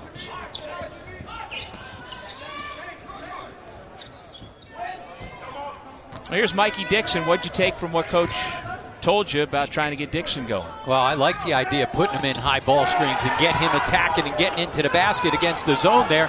At least on that possession, not like the possession before, they finally get the basketball into the paint area. Way too much on the perimeter against the zone defense. And you know, you just said, rather than paint, you said paint area or painted area. You know who made that a popular phrase? Niagara alumnus, Hubie Brown. There you go. It's all about the painted area.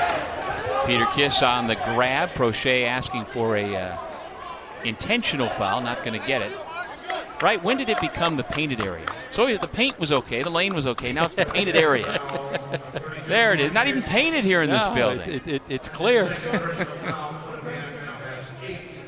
Well, now it's the different shadings of the stains on the floor. Much more subtle. Yes.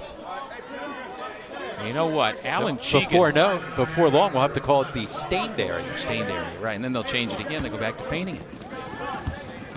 We've got to mention that Alan Chiga has himself a new career high. He has shattered his old career high. Senior from Cameroon has 11 points. His previous career high was 7 against Vermont a couple of seasons ago. You always talk about the fact that seniors don't want their career to end. Certainly he's done his part. He needs some of his freshman teammates to step up and do what they've done throughout the season, and that's lead them in scoring. Mikey Dixon, I don't think he's got a shot attempt here in the second half. Until that deep three that he buries. And he gets the open look because of the ball fake on the pass, gets the defense moving. That was his first shot attempt here in the second half. At least he made it good. Rob, I think his only 2 made threes, you have been in the process of saying they should do something, and he's made it both times. So in other words, you should say Tom Moore would like me to say that more often. No question. No question. Chiga gets called for the foul off of Rob Kennedy's urging. We'll see that pass fake is what gets a defender off him just enough to be able to get the look. And that foul was number 4 on Chiga, and so he'll head to the bench, and Daniel Harris comes back in. Harris has had a good night at the offensive end with 11 points.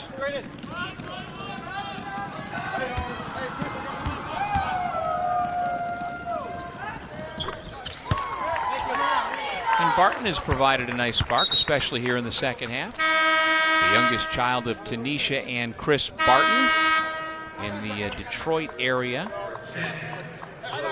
Duke's in, Scott out. Scott's been quiet so far here in the second half.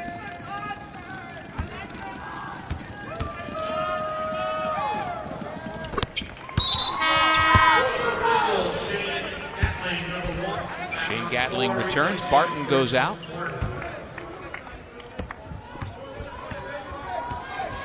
Chris Casey's been able to use his bench a little bit more so than Quinnipiac has. A couple of these freshmen, Peter Kiss and Mikey Dixon, have played tons of minutes as the season has gone on, and that's always a concern. How are they going to be able to fight their way through it? Looks like with the losing streak, they may have lost some gas late, but no gas lost right there. Rob, the turnover. Dixon gets his first 2-point bucket of the night. Back to a 3-point game. Well, we have seen time and again where Dixon and or Kiss can get on a run all by themselves. Towns probing, gets it back out to Dukes.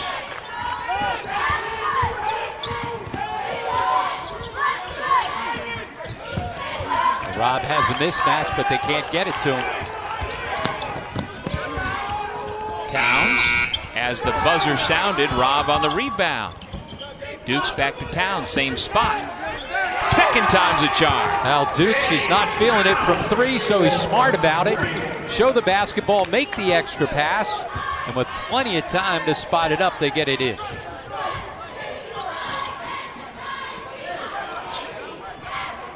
Cross court to Robinson. And Prochet's got it. Towns hustles it into the front court. Good decision. Yeah, had no one with him. Yep. Duke's calling for the high ball screen from Rob. Gets it and finishes. Well, on the switch, he knows he's got a quickness advantage. Certainly, Daniels has the size, but Duke's able to scoot by him. Timeout, Quinnipiac.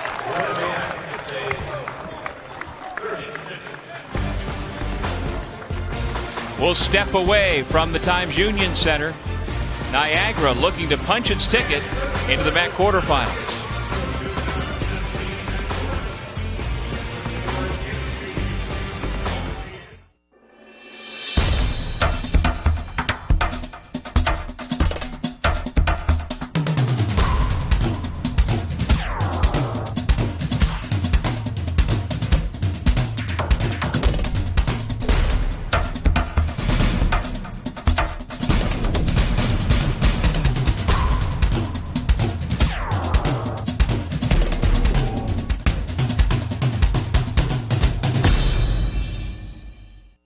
If you want to celebrate winter in a palace of ice, there's only one place to go. And that's not the only thing you can only find in New York State.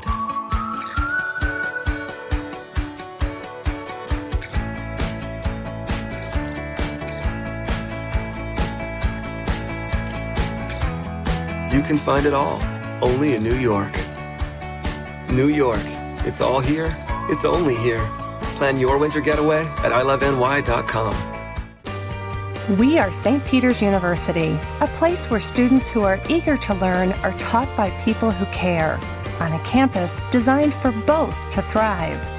We're proud to offer incredible learning opportunities and life-changing experiences, and that means our students are prepared to succeed in their fields, in their communities, and all over the world. Get to know St. Peter's University, the Jesuit University of New Jersey. Well, it's been a tale of two halves, really, Rob Kennedy. Defensive struggle in the first half has opened up quite a lot here in the second. Yeah, both teams getting started offensively. Both have been really good from beyond the three-point line, but more energy from Niagara. Offensive rebounds, couple hustle plays, couple of steals, leak outs. This is a Quinnipiac team right now that's in the midst of a 6-game losing streak, and I was talking about it before. When things go south on you, who's going to step up, be the leader to change that? You got to fight through adversity. Every time they get themselves down, there was a good timeout. Tom Moore absolutely needed it right there. Let's see if his team can respond and show a little bit more energy, show a little bit more fight here. Well, there are only two seniors on the Quinnipiac active roster as Robinson misfires. And you got to wonder what's going through the minds of Daniel Harris and Alan Chiga trying to extend their college careers, but now they find themselves down by 10. And it's all been effort here in the second half by Niagara.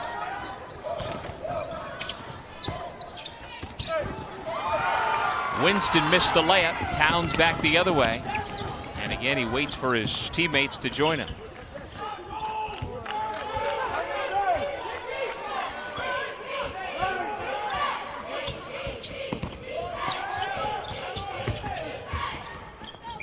Towns feeling it. And again, a nice find by Dukes as Towns able to knock down a couple of threes here. He went for 17 in a non-leaguer against Drexel back in November when he went 5 for 6. Towns has that sort of shooting ability. Mikey Dixon's got to make something happen. That's not making something happen. You're on a 10-0 run on the wrong side of it. Game's in jeopardy. Your best player's got to step up. I don't care if he's a freshman or a senior. Your best guy's got to play like the best guy. Taylor against a triple team with a shot that had no chance of going in. They need that. Front rim Robinson. Harris, he's in a tough spot. Do they grant the timeout? No. And on the alternate possession off the held ball, it's Niagara possession. Perhaps a quick timeout could have kept the basketball for the Bobcats. Instead, down 13 and in a tough spot against James Towns and the Niagara Purple Eagles.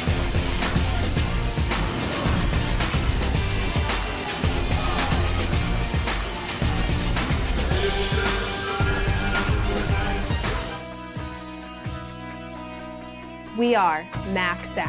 Student athletes from MAAC schools meet 3 times a year to discuss NCAA legislation, share our school's best practices, and make a difference by volunteering in the community. At the MAAC, our voices are heard. Though we compete against each other, we are united, working towards the common goal of enhancing the student-athlete experience. We are MAAC.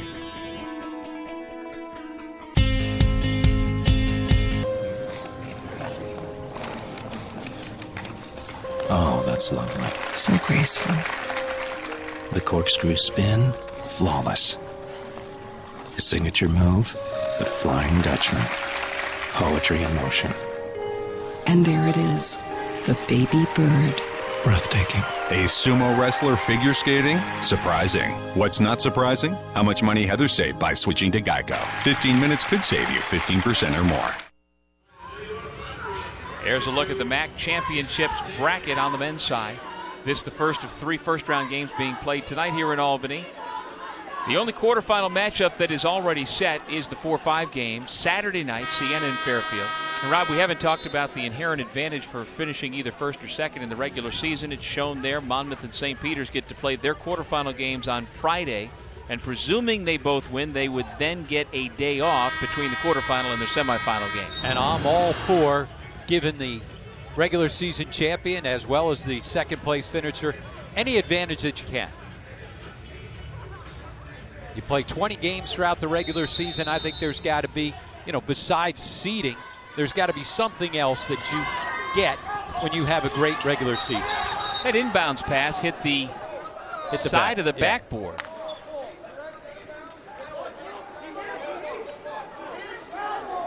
And now the inbounder, Marvin Prochet, is saying it was deflected by Quinnipiac. Yeah, I'd have to see that one again. I think the officials could use another look too. I also thought that the inbounder coming out of the media timeout traveled along the baseline. Looked like he took a step before he threw the basketball. That play was disjointed the entire way.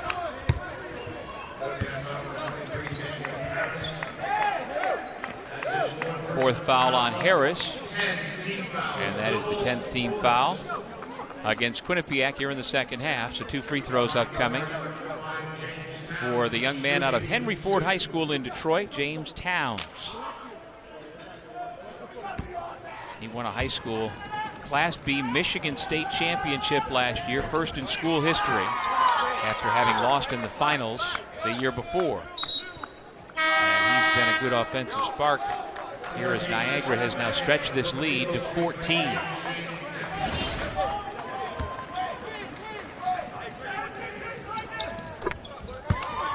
Couple of free throws for Towns. Gives him double figures, and the lead is 15. Niagara back into the zone, and they have really kept Quinnipiac on the perimeter. That time at least Kiss, by putting the ball to the floor, gets into a gap. He certainly has the size and physical ability to get there. And then he usually finishes when he does, although we've seen him leave a couple of short tonight. That foul was on Dukes, his third, as Harris hits for 3. Now let's see if Quinnipiac, with the full court pressure, can create and manufacture some energy.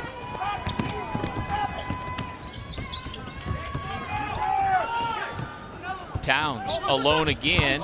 Good closeout by Dixon. And look who comes up with it, Taylor. He got things started with those 5 quick points. He's in double-figure rebounds, and rebounding has certainly been the advantage to the Purple Eagles.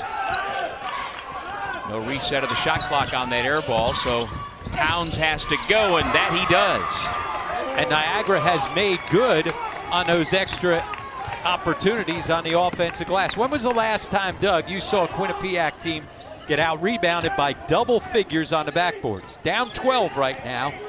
One of the reasons why they're down 14 on the scoreboard.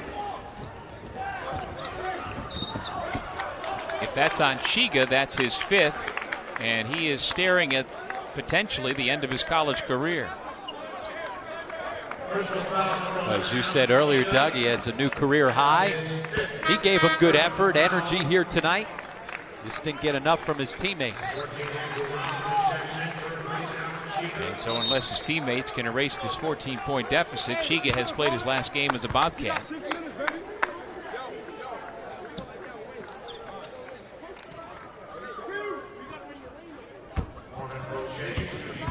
Marvin Prochet coming off his career-high performance in the finale Sunday against Fairfield, when he dropped 22 on the Stags. Gets the roll on the first.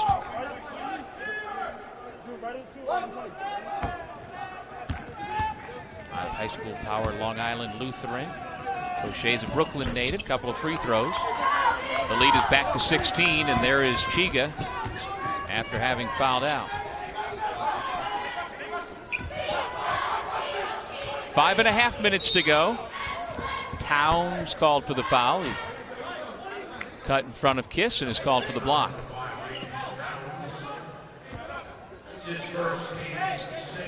Just the 6th team foul against Niagara, so a non-shooting foul. Andrew Robinson, Mikey Dixon, Daniel Harris, Shays Daniels, and Peter Kiss, the 5 on the floor for the Bobcats. There's where you got to go against the zone. You got to get the big guy touches. The zone right now, you're worried about three-point shooting, so they're going to be so spread.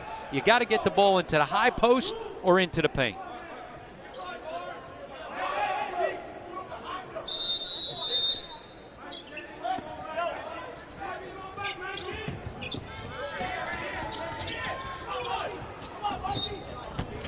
Kiss went for the steal, but gets called for the foul. Just a little late getting there. Remember, we talked about the fact that Kiss has been fighting the flu. He's had limited practice time the last week or so. He was a unanimous selection for the MAAC All-Rookie team announced earlier this week, along with Mikey Dixon.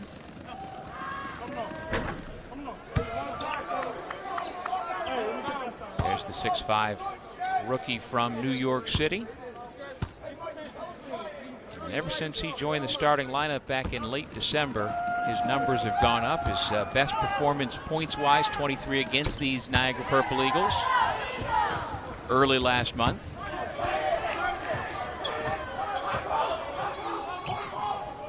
Kiss. It's a great look and stroke. I'm surprised he doesn't shoot a better percentage. Yeah, just 27% from beyond 3. Mostly because he was struggling so much in the last 8 games, was just 4 of 30 from deep coming in. So his percentage earlier in the season was up. He's got himself in one of those shooting slumps late. We had a perfect angle for that. Great release. Great rotation. Taylor, no. Here comes Kiss. Quinnipiac down 12, trying to make one more push. Dixon for 3. And the scramble comes to Niagara. They've got numbers. Towns blocked. Daniels, great job. Here's Kiss stepping back, tries to draw the call. You need good possessions right there. You're trying to cut into it. I know he was thinking that maybe he'd get 3. You just got to make yourself in a position where you get yourself a better look at the basket. And that last stretch there, Rob, had a little playground feel to it. Yes. Back and forth. You can sense the desperation on Tom Moore's club. And also the frustration on Tom Moore. He ended up getting teed up. He was looking much like Peter Kiss was. He was looking for that call to get to the line for 3. I thought it was a good non-call. Well, no question who you'd send to the free throw line, as Khalil Dukes at 92% does his thing at the line. Now you see the numbers for Dixon and Kiss down considerably from what we've seen most of the year.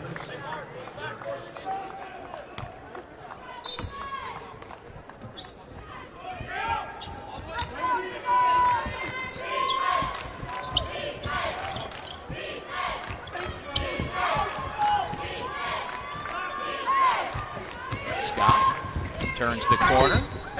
And the foul on the shot.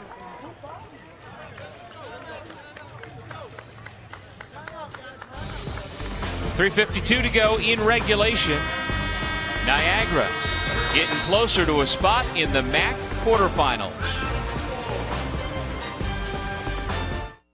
There's one state that has more ski mountains to choose from than any other in the country.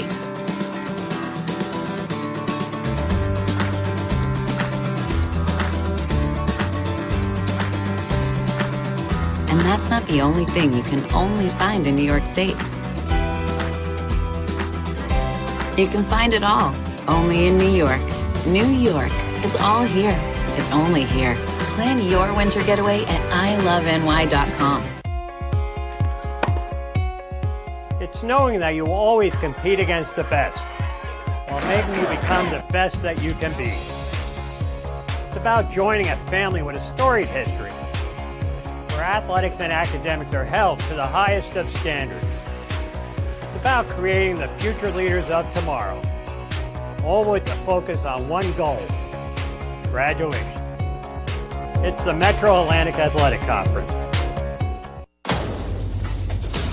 Oh, yes. There you go. Little dribble drive. Feel the intensity of NCAA March Madness. That's a three. You've got to see it to believe it. The 2017 NCAA Division I Men's Basketball Championship first and second rounds. March 16th and 18th at the Key Bank Center in Buffalo. Visit ncaa.com/MBB tickets for your seats today.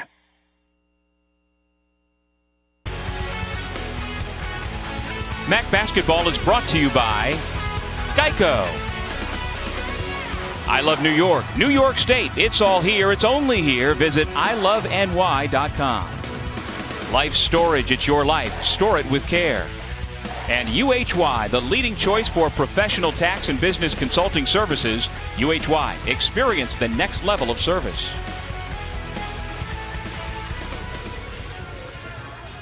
Terrific balance in this ball game for Coach Casey's Purple Eagles. 14 points for Towns, 13 apiece for Scott, Dukes, and Barton.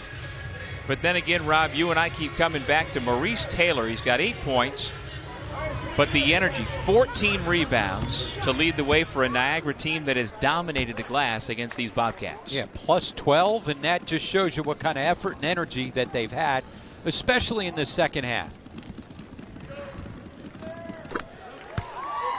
Scott perfect on the first. There is Maurice Taylor Jr., who originally committed out of Ringen Latin High School in Cambridge, Mass. to North Carolina A&T. Spent his freshman year with the Aggies, playing in 28 games before deciding to chart a new path.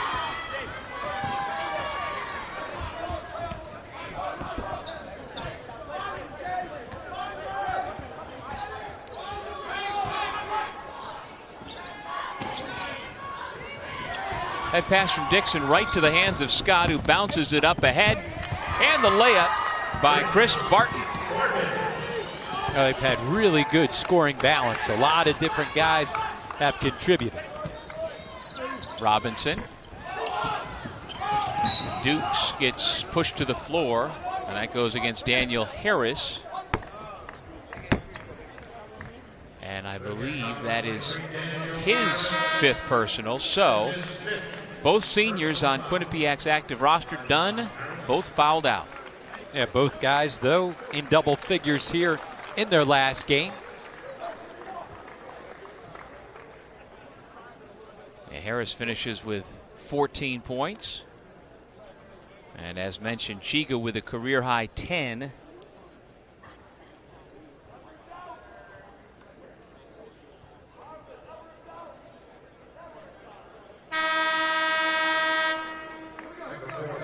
And so now Harris, he is officially replaced in the lineup by Phil Winston.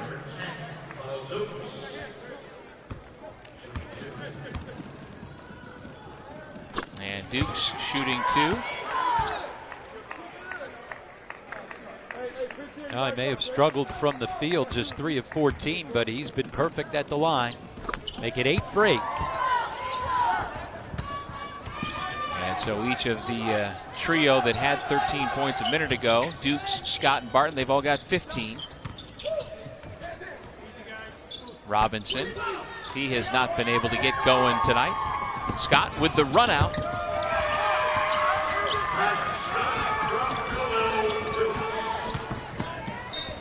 Winston draws the foul. If you coach Casey, do you take your starters out at this point with the idea that, boy, we got to try and keep up with the highest scoring team in the league tomorrow? Yeah, up by 20, time to get, even though it's 3 minutes for coaches, sometimes they can't survive 3 minutes with emptying the bench. But, yeah, you got to start thinking about getting guys some extra minutes. But Chris has been able to utilize his bench throughout the game, so he's had guys coming in and out. One of the reasons why I think their energy has been better, he's had the longer bench here tonight. Yeah, no doubt. We've seen considerable minutes for Gatling, Towns, Two, and Larkin off the bench, which we normally don't see as much of. And all those guys have contributed as well. And remember, Marvin Prochet not in the starting lineup, so he as well has given him some scoring off the bench.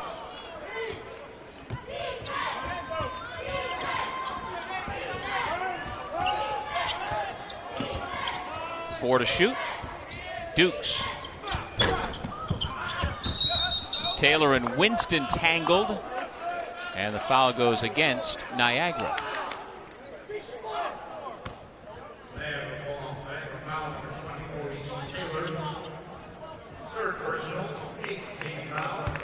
Third on Taylor. And the 8th team foul. And so Winston will shoot a 1-and-1.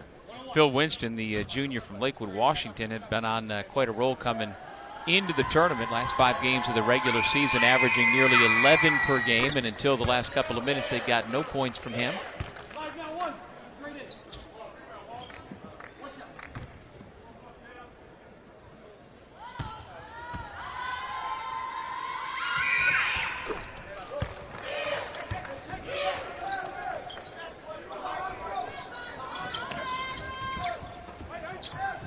Easily broken once again. The pressure, that's 3 straight times. Niagara has had zero problem getting the ball to the front court. Now they got the ball right in against the pressure defense to the middle of the floor. And as soon as you get the ball into the middle of the floor against the press, you've got options to be able to distribute to the left or right side. You're able to go attack. And then when you got a guy that's 5th best in the country from the foul line, put it in his hands. You knew eventually we might get him off stride. Now 8 of 9, but if he hits this, he's pretty much at his season percentage average of 92% on the season. 5th best in the country. So 9 out of 10.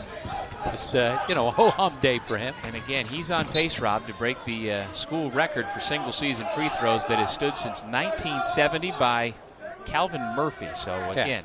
Yeah. And think about Calvin Murphy. As great of a player as he was, one of the best foul shooters in the history of the NBA. Yeah.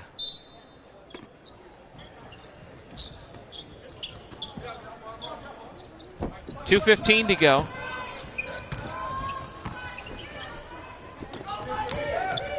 Our next first round game is scheduled to begin at 7 o'clock.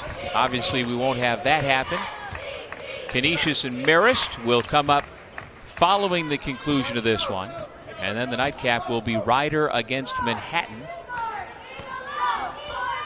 5 to shoot.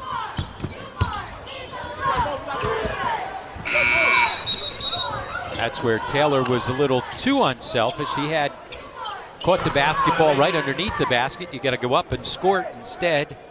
A violation on the shot clock.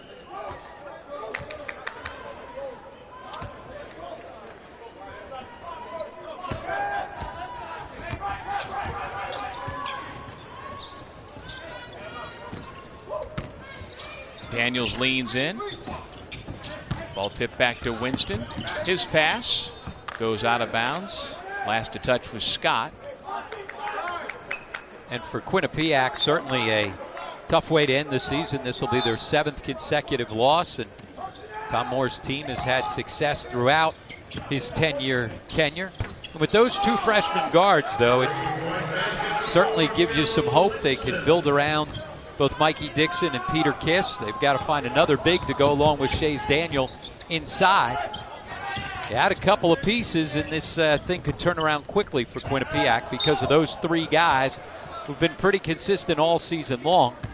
They just have not had enough guys to add to the contribution of those big three. Yeah, because Donovan Smith, the other member of the senior class who is not able to play because of a broken foot, you lose him as well.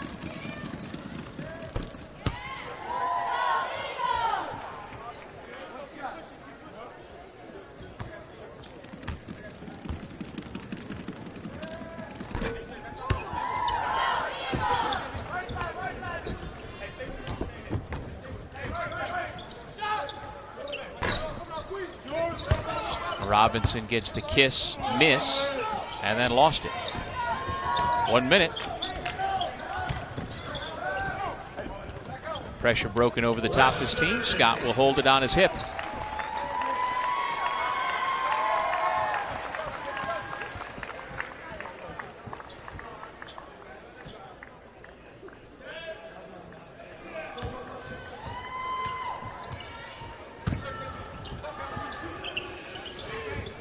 Barton misses. There's Taylor with another offensive rebound, and he goes to the deck and calls timeout. Well, I just love the way he brought the energy. First time he caught the basketball, stepped back, took and made his first three-point shot of the entire season, and he's had that kind of energy all night long. The Taylor family has a lot of talent. He's a coach's kid. His father, Maurice Sr., and Maurice Jr.'s younger brother, Jaquil, is a 6'10 sophomore at Purdue. Here is what's to come on the ESPN networks from the MAAC Championships in Albany. Everything on ESPN3 as always. And then that one men's quarterfinal Saturday night, 9:30 between Siena and Fairfield will be on ESPNU. And then Monday, the women's championship, 5 o'clock on ESPNU. And then the men's title game, ESPN2, 9 o'clock tip.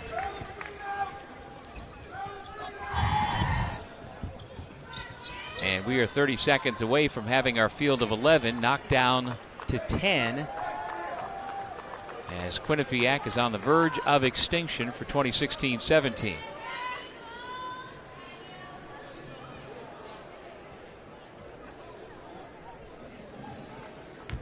Greg Tarka has checked into the game, a junior from Montgomery, New Jersey for Quinnipiac. Get his name in the box score.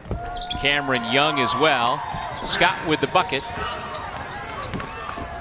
Tarka fires, and that does it for the Bobcats. Their season comes to an end while Niagara advances to take on regular season champion Monmouth in the quarters. Chris Casey's team had good energy, and then they got things going on the offensive end there in the second half.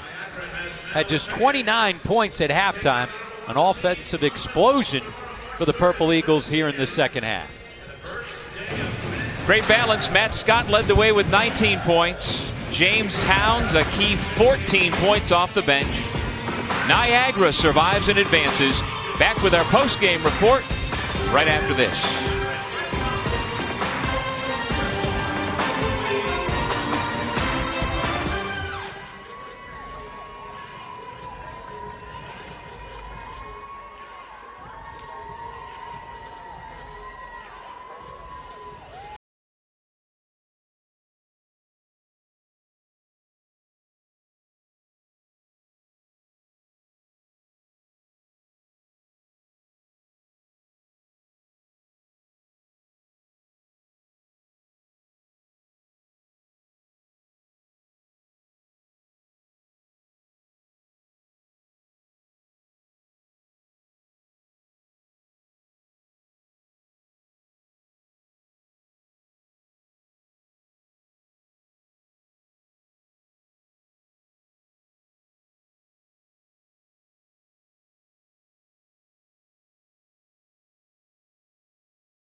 Scott, your leading scorer. Matt, how important was it for you guys to get a win here? You had lost 5 straight, but you had been playing pretty good basketball throughout the year to show people, hey, we're moving in the right direction and things are going well. How important was this win tonight? Well, to start off in the MAAC tournament, Coach told us everybody starts 0-0. So we just we know we got better throughout the season, but we're going to erase our record and we're going to play like we 0-0 every time down. And you guys certainly had the energy in the second half. Played pretty well in the first half with energy, but what was the difference offensively in that second half? Well, we got consecutive stops and rebounds, and that led to our transition, and we're very good in transition. And now you've got the quick turnaround. You take on Monmouth. You guys played them well at home up in Western New York earlier in this season. What do you have to do to be able to pull the upset against the Hawks? Well, they got a lot of talent, so we're just going to have to strap up on defense, rebound, and just try to get out in transition again. All right, but you have that opportunity because you got the win here tonight. Congratulations, Matt. Thank you. Matt Scott, our Geico player of the game. Time now to look at our Life Storage play of the game. It's your life. Store it with care.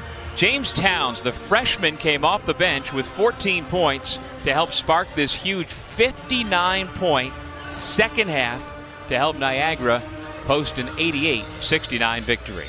Coming up next on ESPN3, another first-round matchup between number 7 seed Canisius and number 10 Marist. Be sure to join us all weekend and catch all the action of the 2017 MAAC Basketball Championships right here on the ESPN networks. For Rob Kennedy and our entire crew, I'm Doug Sherman saying so long for now from Albany.